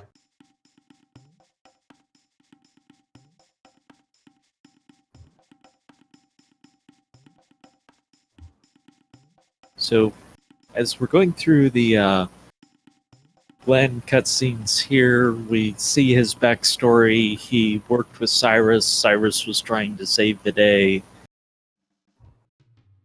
thus setting up the rivalry between Glenn and Magus.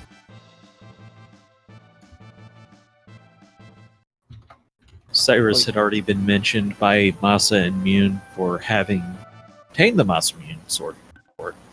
Yeah. He's the only other one that was able to do that. But he dies way too easily. Well, he attacked by himself instead of with people who had multiple elemental magics to attack. Yep. Actually, he wouldn't have had anybody to cast elemental magic at the time. Oh yeah.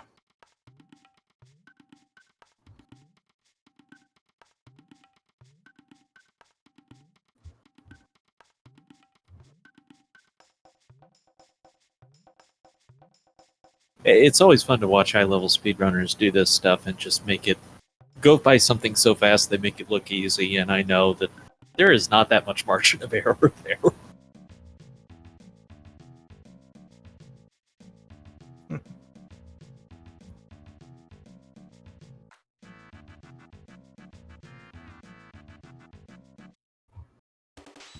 So you've got the marshmallow line being delivered there. Oh, that's a slightly problematic situation. So these evil weevils, they're pretty simple. You just have Chrono do slash. The problem is when Chrono's dead, he can't slash. Yeah. You gotta make sure you have at least 35 HP before you enter this fight. If you're gonna do the waiting strat, you can actually get your slash out before you get hit. But that would be off RNG. It's only going to be at 1 HP for this now, which could also be a bit problematic.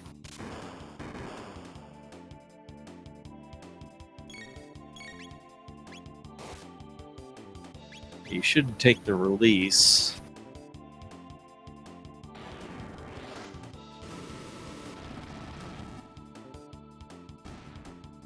Okay, gets through without taking an attack. I knew he wouldn't take the release, but I was worried he would get a single attack.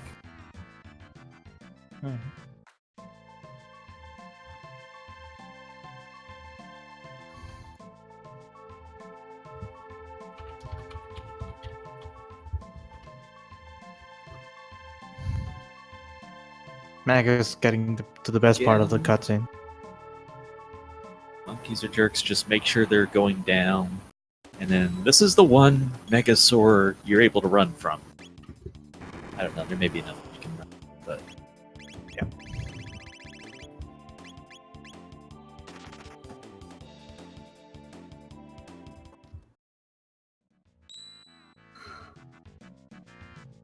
And speaking of the best cutscene, what's better than Glenn cutting through a mountain?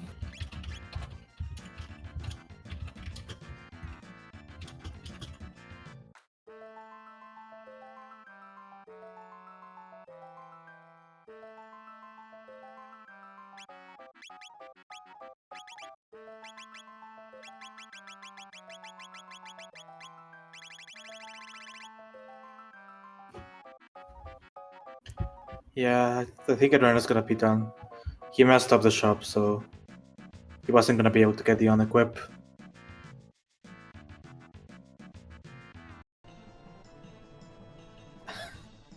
Damn, that's a pretty bad way to go. All because of one bugger fight.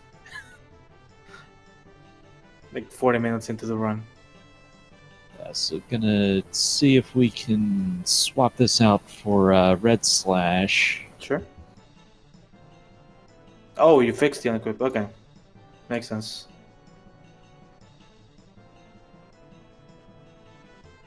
Oh, okay. He didn't buy shelters and yeah. Yeah, that's also a big oops.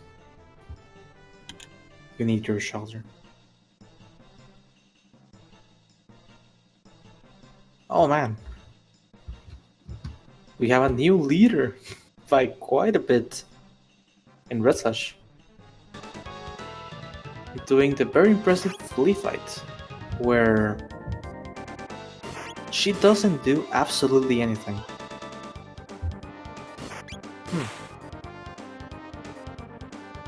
That's the power of the Berserker. Basically, Flea and Frog have the exact same speed, and Frog's attack comes a little bit faster than Flea's. So Flea just stays in her laughing animation for a very long time in this seed.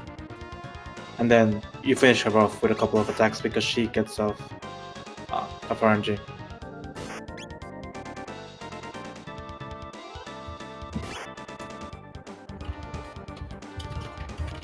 So the Berserker does a lot for you here. It's a staple of any run that has to do this fight, which is all of them.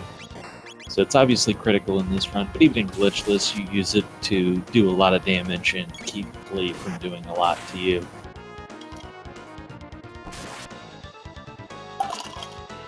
Yeah. He gets a pretty good Flea fight. Magus is doing what we didn't see Red Slash do. This fight, you actually just do Rocket Roll. Rocket Roll is really powerful. And we're gonna see it for this fight and against Magus.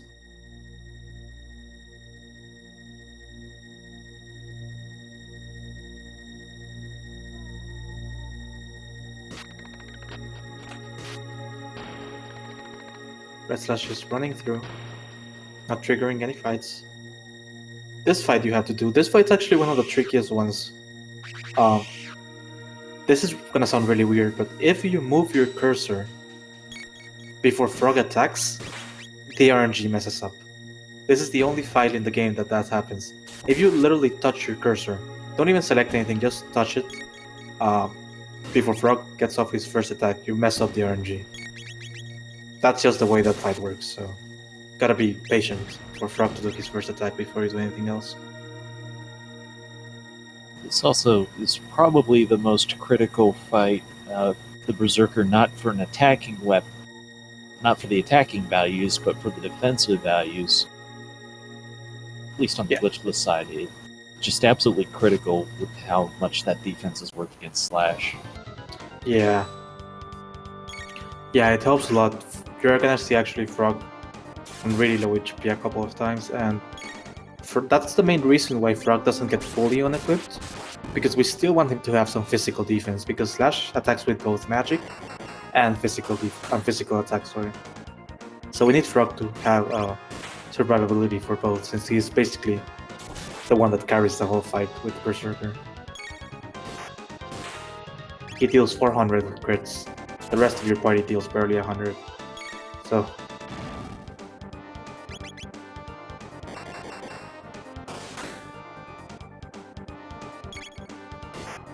since Red is on RNG, the fights are scripted, but this is in my opinion, one of the easier fights to fall off RNG.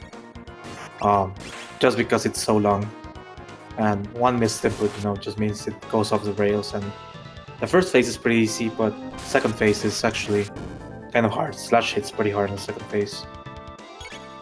And if you combine the HP of Slash 1 and Slash 2, this is actually the highest HP boss of the run. Yeah, that's true. the combined absolutely exceeds what Magus has. I think even by as much as 2,000, or close to it. Yeah. Huh. I had never really thought about that. But it is two phases. But they're also Yeah. right on top of each other, and you can't heal in between. So I still think it's fair to kind of consider it one fight. Yeah, absolutely. I agree.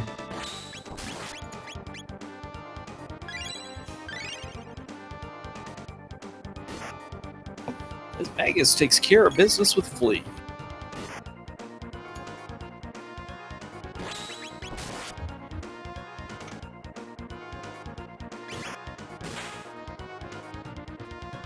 Yep, Rex following pretty closely. Same as Char- CD. The characteristics of this slash fight, though, is in phase 2, you're taking a lot of multiple attacks. He throws out his slash attack and hits people in a line. Damn. So, what you said about Slash got me thinking. I had never thought about it that way. Slash combined has 8,400 HP. Magus has 6,666. So yeah, almost 2,000 more. Interesting. Of course, it all depends on how you want to count.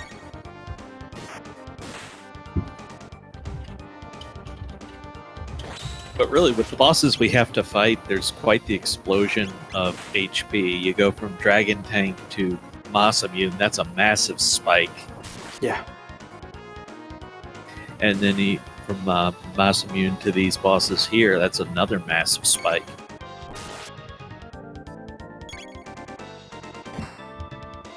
Yeah, Dragon Tank has like in the 200s. 288, I think the head has. Might be completely wrong, but it's somewhere between 280 and 500 for the different parts. And then it jumps to a couple thousand. Pretty quick. 600 for the head.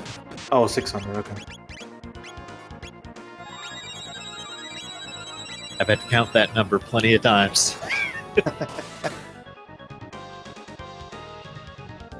Actually, I'm generally very bad at exactly counting my damage counts.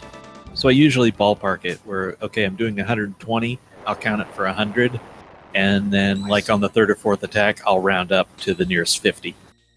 Oh, yeah, that makes sense actually. So it's not exact, but it's pretty good. Yeah. I'll agree with you there. It's kind of hard.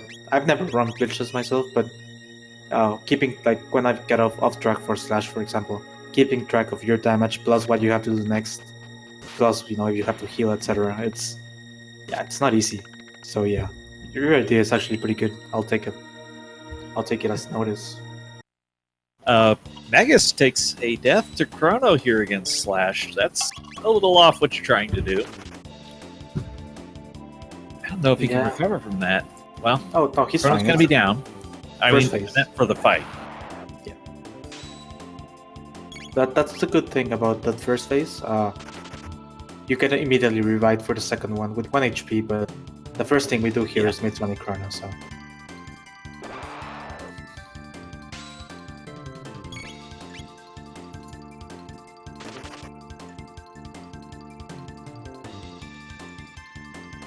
So we have Red Slash in what I like to call the hallway of unavoidables. You cannot avoid these fights, you're going to get into them, but you can run away from all of them. Yeah. Exactly.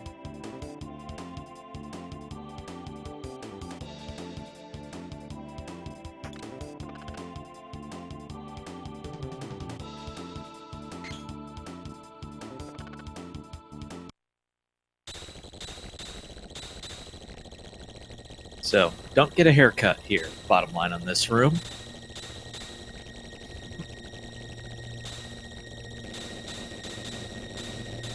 I love what Red did there. So, Red Slash is known for this little optimization. So, when you enter like a dialogue, for example, there's some parts of the game where your party has to regroup before you can start moving again. So Red Slash does all these little micro optimizations of going a little bit to the left of his party, gets together closer. It's actually really really impressive. I always mess it up myself. For example, there where you saw he sort of went back, that's to get his party closer. On this, it's mostly about just cutting your turns really tight so that you don't trigger any of these encounters. But this guy specifically, we need to go out of bounds. Most of us mortals have to use the second party member to do that. Red Slash just used the falling Broly to do it for him. Yeah, that was impressive. Yeah, I think Red Slash did something different in the guillotine room. That's why I noticed. Damn, that's how that room looks. Red Slash has had an extremely clean Magus tower so far. Perfect fight as well here. Not even gonna get hit once. Oh my. These groupies are very easy to defeat with a slash. It's kind of a shame we don't get a 4-pack of them instead of these outlaws. Yeah.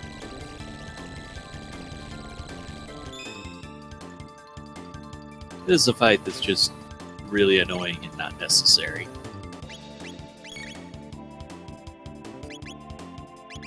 In this room, you're able to run away from all of these except for the last 4 juggler fight. That one is unrunnable.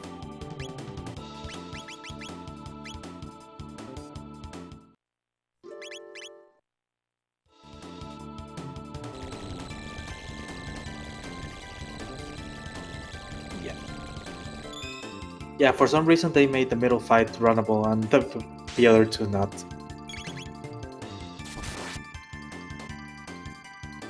And then this fight is actually... he kind of hesitated there, but yeah. You have to do either slash or crit from frog or Luca Fire. Luca Fire is really strong, it kills in one. But it takes a while to wait for her. She's actually the slowest in the party right now. Well, she is going to be the slowest in most parties. Yeah. Very true. We also don't pick up the Tavern gear because you're doing the unequipped, so you're never going to get the plus speed from that.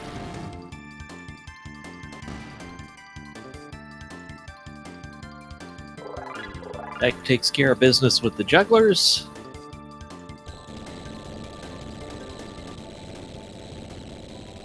Ozzy may say possible, but I like to think of him saying inconceivable.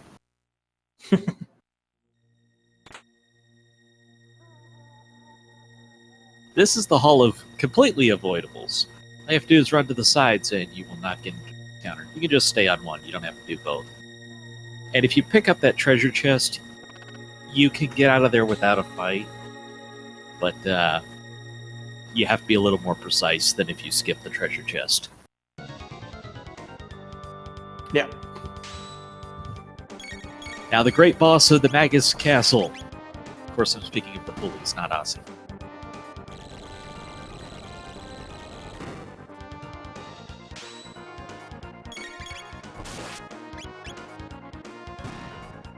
Yes, it is just a revive, and it's not necessary in this run, but hey, I've been talking about encounter skips all over the place. Why not talk about that one?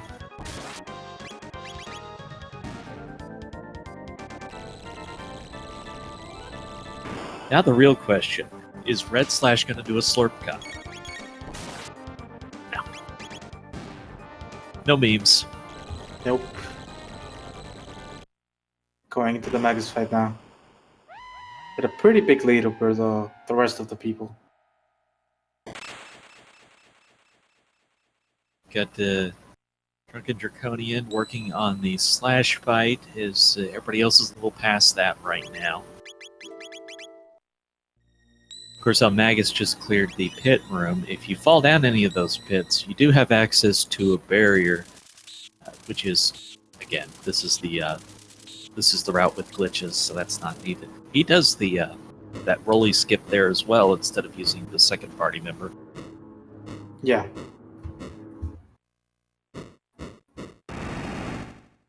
And here we go. One of the most legendary boss fights, I'd say not only of this game, but of RPGs.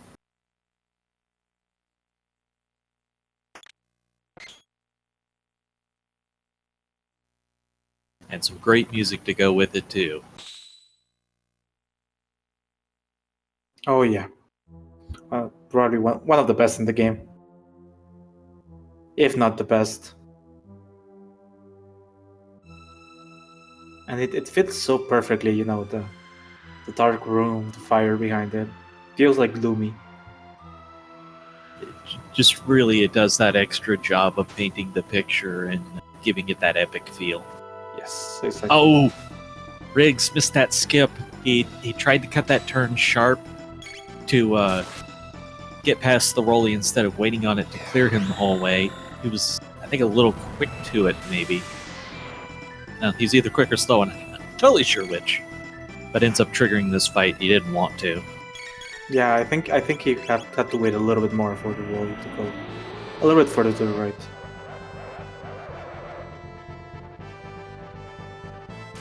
Okay, getting clarification. The rolly didn't start turning down yet, which was the problem. So that was just a little bit quick. So why don't you talk a little bit about what they're doing here with the barrier manipulation? Yeah, so basically, since we are on the right RNG, we know exactly how the fight's gonna go, and for this case, we plan to have either lightning or shadow on barriers of Magus. With shadow, we can do this combo attack that deals, you know, close to 600 damage, and then lightnings, we can also do like 400 damage, and we want to get either shadow or lightning, not only because they are, you know, the strongest ones at the moment, but we don't have any fire or water on our party right now, so I want to completely avoid that. So by waiting certain attacks, attacking with frog, healing some stuff, we can actually manipulate the barriers to get what we need, which in this case we get 2 shadow, 2 lightnings before finishing the phase, not the fight.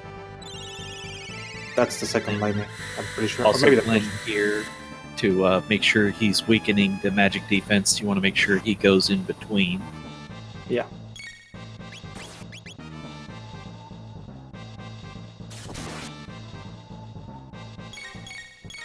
And we're in phase 2. So he's still on lightning weakness right at that point until he starts casting the spell. Yeah. But you're at the point where all the physical damage will be worth more. Yeah, so in that case, you can get 2 slash attacks that will actually deal 400 instead of the normal 200 like you're seeing right now. So you can deal an extra bit of damage there. He's gone from being weak to it to you can hit him with it. Yeah. Yeah, in this phase, he's actually, you can hit him with everything. He doesn't have like any big weaknesses like the barriers. Here comes dark matter, but this is where the magic defense shines. Oh yeah. Now that would be almost 300 damage to everybody without that unequipped magic defense. Yep. Yep, and right now you can notice he's on 40-ish health, but even with the next one, you know, Chrono will not die. Frog will not die.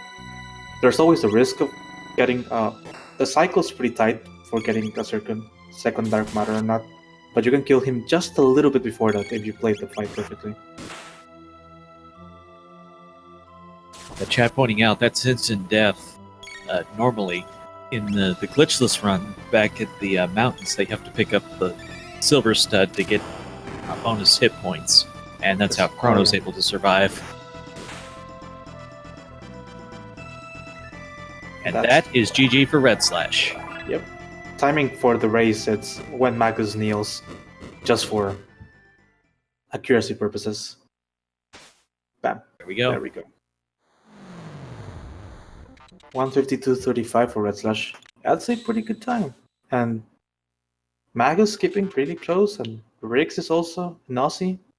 Didi, one room behind Riggs. There, you know, everybody's pretty close.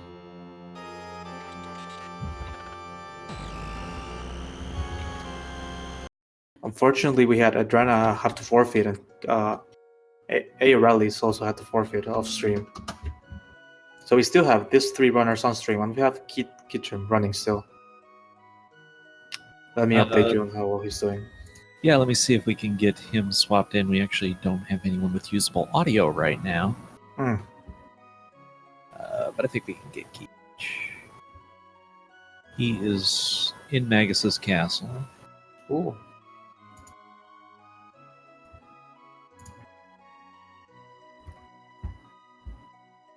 Yeah, Magus going through the fight.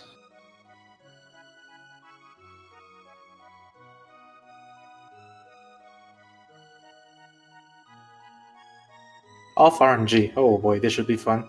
Ooh, lucky for him, he got Shadow there. Okay, Keith's on the room where you have to fight, do the last 2 fights before Aussie. I'm pretty good pace.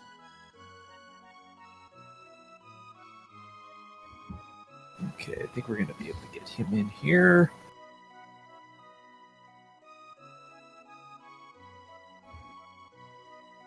Okay, wait. So Riggs was off RNG, so he's doing a reload. Magus is kind of important to be on RNG. It saves a lot of time.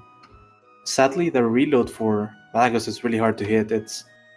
You have to reload after spending 2.2 to 2.4 seconds on the title screen. So it's a really tight window. Although a lot of people like to use metronome nowadays, and that actually makes it a little bit easier.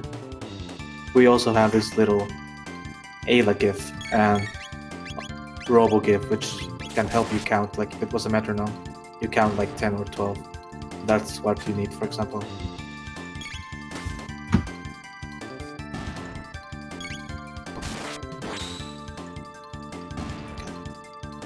He pretty well on that fight. Magus, I think, not yet on second phase. Having a little bit of issues since he's off RNG, but he should be fine. Since you're unequipped, the risk of dying in this fight is not big at all. Maybe The worst thing that could happen is you get a couple fires, but we'll see what happens. It looks like Keith is talking, but yeah. we don't have a lot of audio choices right now, and I noticed the background music wasn't working either. So Magus seems to be... I think he was off RNG. Yeah. When he started this, he took a water, which is ice too, which is no fun. Yep, he's off RNG. He got, I think, 2 waters so far. He's got a shadow. Yuck. Now there's lightning. I mean, he's good now.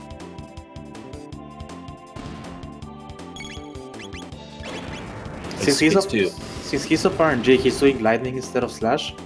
Even though it's slower, you want to take that a little bit extra damage since he's weak to lightning.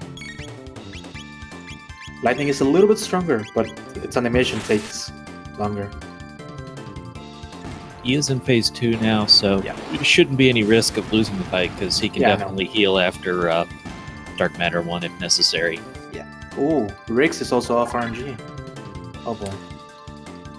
Those ice 2s are a pain, and if Yeah. you didn't have the magic defense, it'd be quite a lot of HP being dealt as well. Oh, another water. Unlucky. At least it's not fire. If it was fire, Frog and Chrono would be dead right now.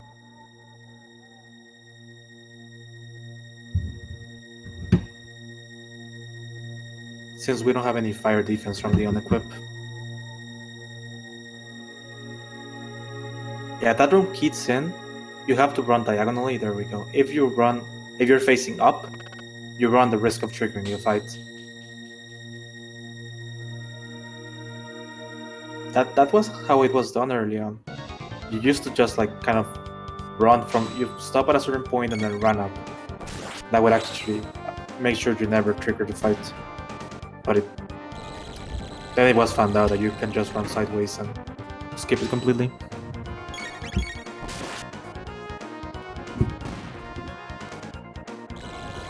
Yeah, Magus should be pretty close to done now.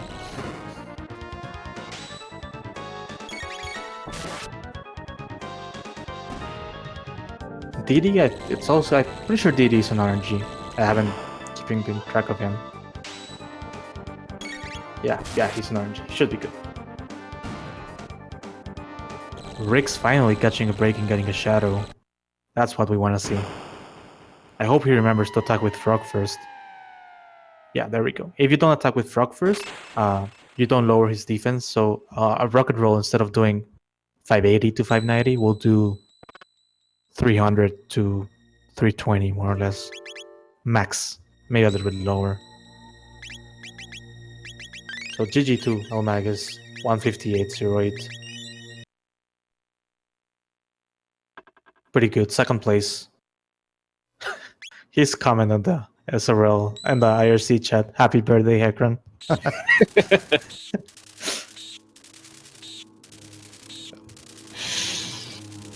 Yeah. That's actually...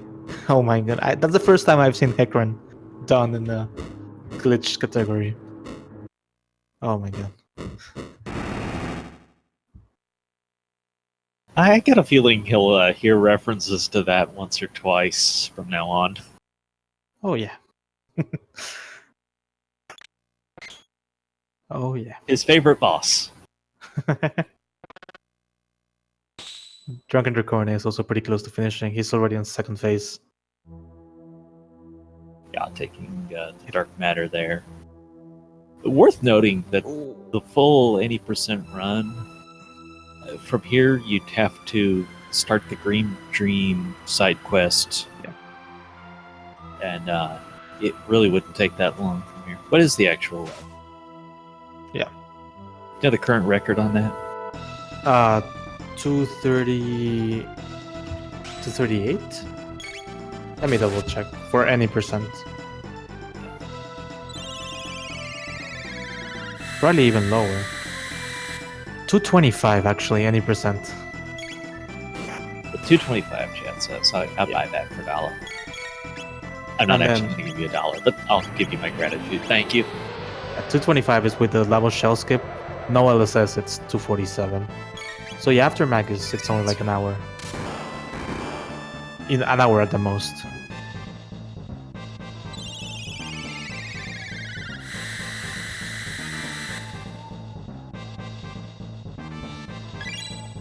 And Didi beats Magus. Congratulations, Drunken Draconian. Third place with a time of 2:02:23, according to SRL. Rix is also really close by. Oh, missed sub 2 by 23 seconds. So close. Yeah.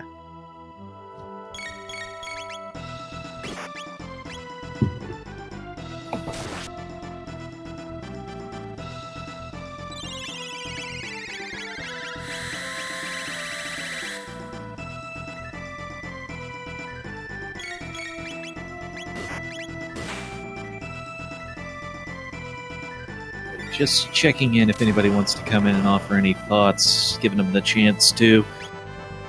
Okay. And I will let you know if we get any.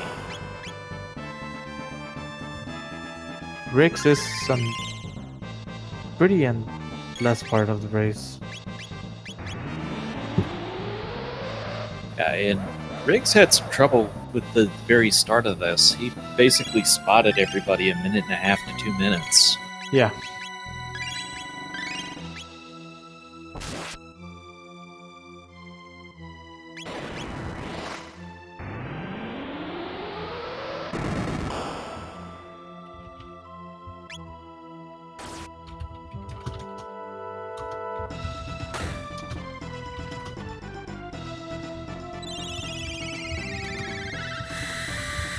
Good. Keep working on it while Riggs is taking care of business. Yeah.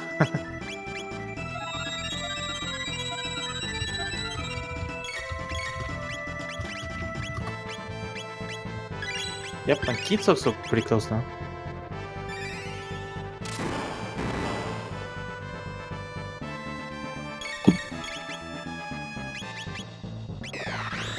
Okay.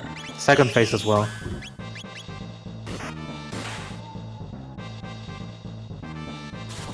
It's always nice to know you got through the first phase, but then you got to take care of business in phase 2. Again, this is just the overwhelming power of that magic defense. If not for that, this run would look tremendously different. Exactly. Oh, nice crit there. Dark matter. That's fine.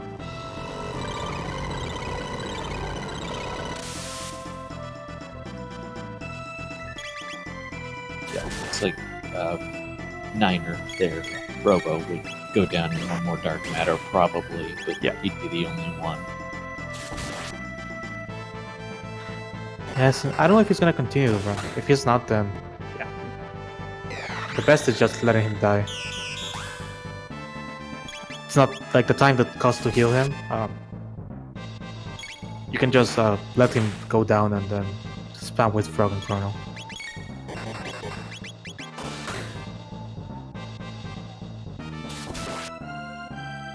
I'll echo what Briggs has said in chat. Happy birthday, Chrono Trigger. Happy birthday. Won't break out in song, but we definitely all gotten a lot of enjoyment out of it. Yeah. Here comes the dark matter. Oh, he did heal. Frog. Frog's gonna take 60 something, so. Yep, Frog's down. Frog takes more damage than the rest because he is oh my god, he only has one unequipped instead of 2 pieces. So this tells me that Keith's actually gonna do the full run after this. We got DD popping in here now. Drunken Draconian, how are you today? Pretty Hello. good, Trenton. How's it going with you guys? Commentary went well. Well, yeah, we didn't have Yeah. anything like accidental fights against Magus or against Techron, so. How'd you feel about the run? Overall, it was pretty good. I haven't really done a full run of this in quite some time, so it's just good to shake the rust off. Still a fun game. And GG to Keith Ketchum, who just wrapped up his run. Very nice. Pretty close times, you know. Redslash had a little bit of the time leader there in the first place, but after that, everybody pretty close. Fun race to commentate for sure. Fun race to watch. Yeah, it's nice to not have like a whole bunch of pressure, right? It's just kind of celebrating the US release of Chrono Trigger, and And what better way? yeah, enjoy the game. Exactly. Yeah. I'm going to leave you guys to close this out. Just thanks a lot for you guys doing your commentary, Speed Game for running all the tech and everything. And maybe you'll see some Defeat Magus races in the future. Oh, you tease us, sir. You tease us. Never know, there could be Chrono Trigger rando races in the future too. Oh yeah. The randomizer is gonna be so good. Hope to see a lot of it in the near future with Wings of Time just releasing publicly. All right, thanks guys. I'm going to head out. Yep. Thanks, TD. I'm just going to check real fast if Keith is indeed going to do the full run. Could you get us the Discord link again, please? Yeah, so the Discord is discord.me/Johnny. I'm just getting the link. Putting it in the chat. If you want to join the Chrono Trigger community, there you can find us in the Discord. If you want to talk on Chrono Trigger, there's also a lot of people there. Anybody that wants to run the game, just go there and ask questions. There's a lot of people that are willing to help. We can add you to the bot, so every time you stream Chrono Trigger, it pops out in Discord, and people actually see, oh, somebody went live with speedrunning Chrono Trigger, and go to watch you and help you out. So, yeah, there's a really good resource we have with Discord. So since it looks like Keith is going to finish out the any percent run, I'll attempt to have us host him. Oh, no. Nice thing. That's not what his skull is. All right. Well, anyways, we'll end up hosting one of the other Speed Gaming channels. So a bunch of you came by and joined us this afternoon. Hope you had fun. I sure did. Jerry, I think you did too. Yep, I had a lot of fun. Well, it's been a great day for Chrono Trigger, and thanks everybody. Have a great one. We'll see you next time around. See you guys.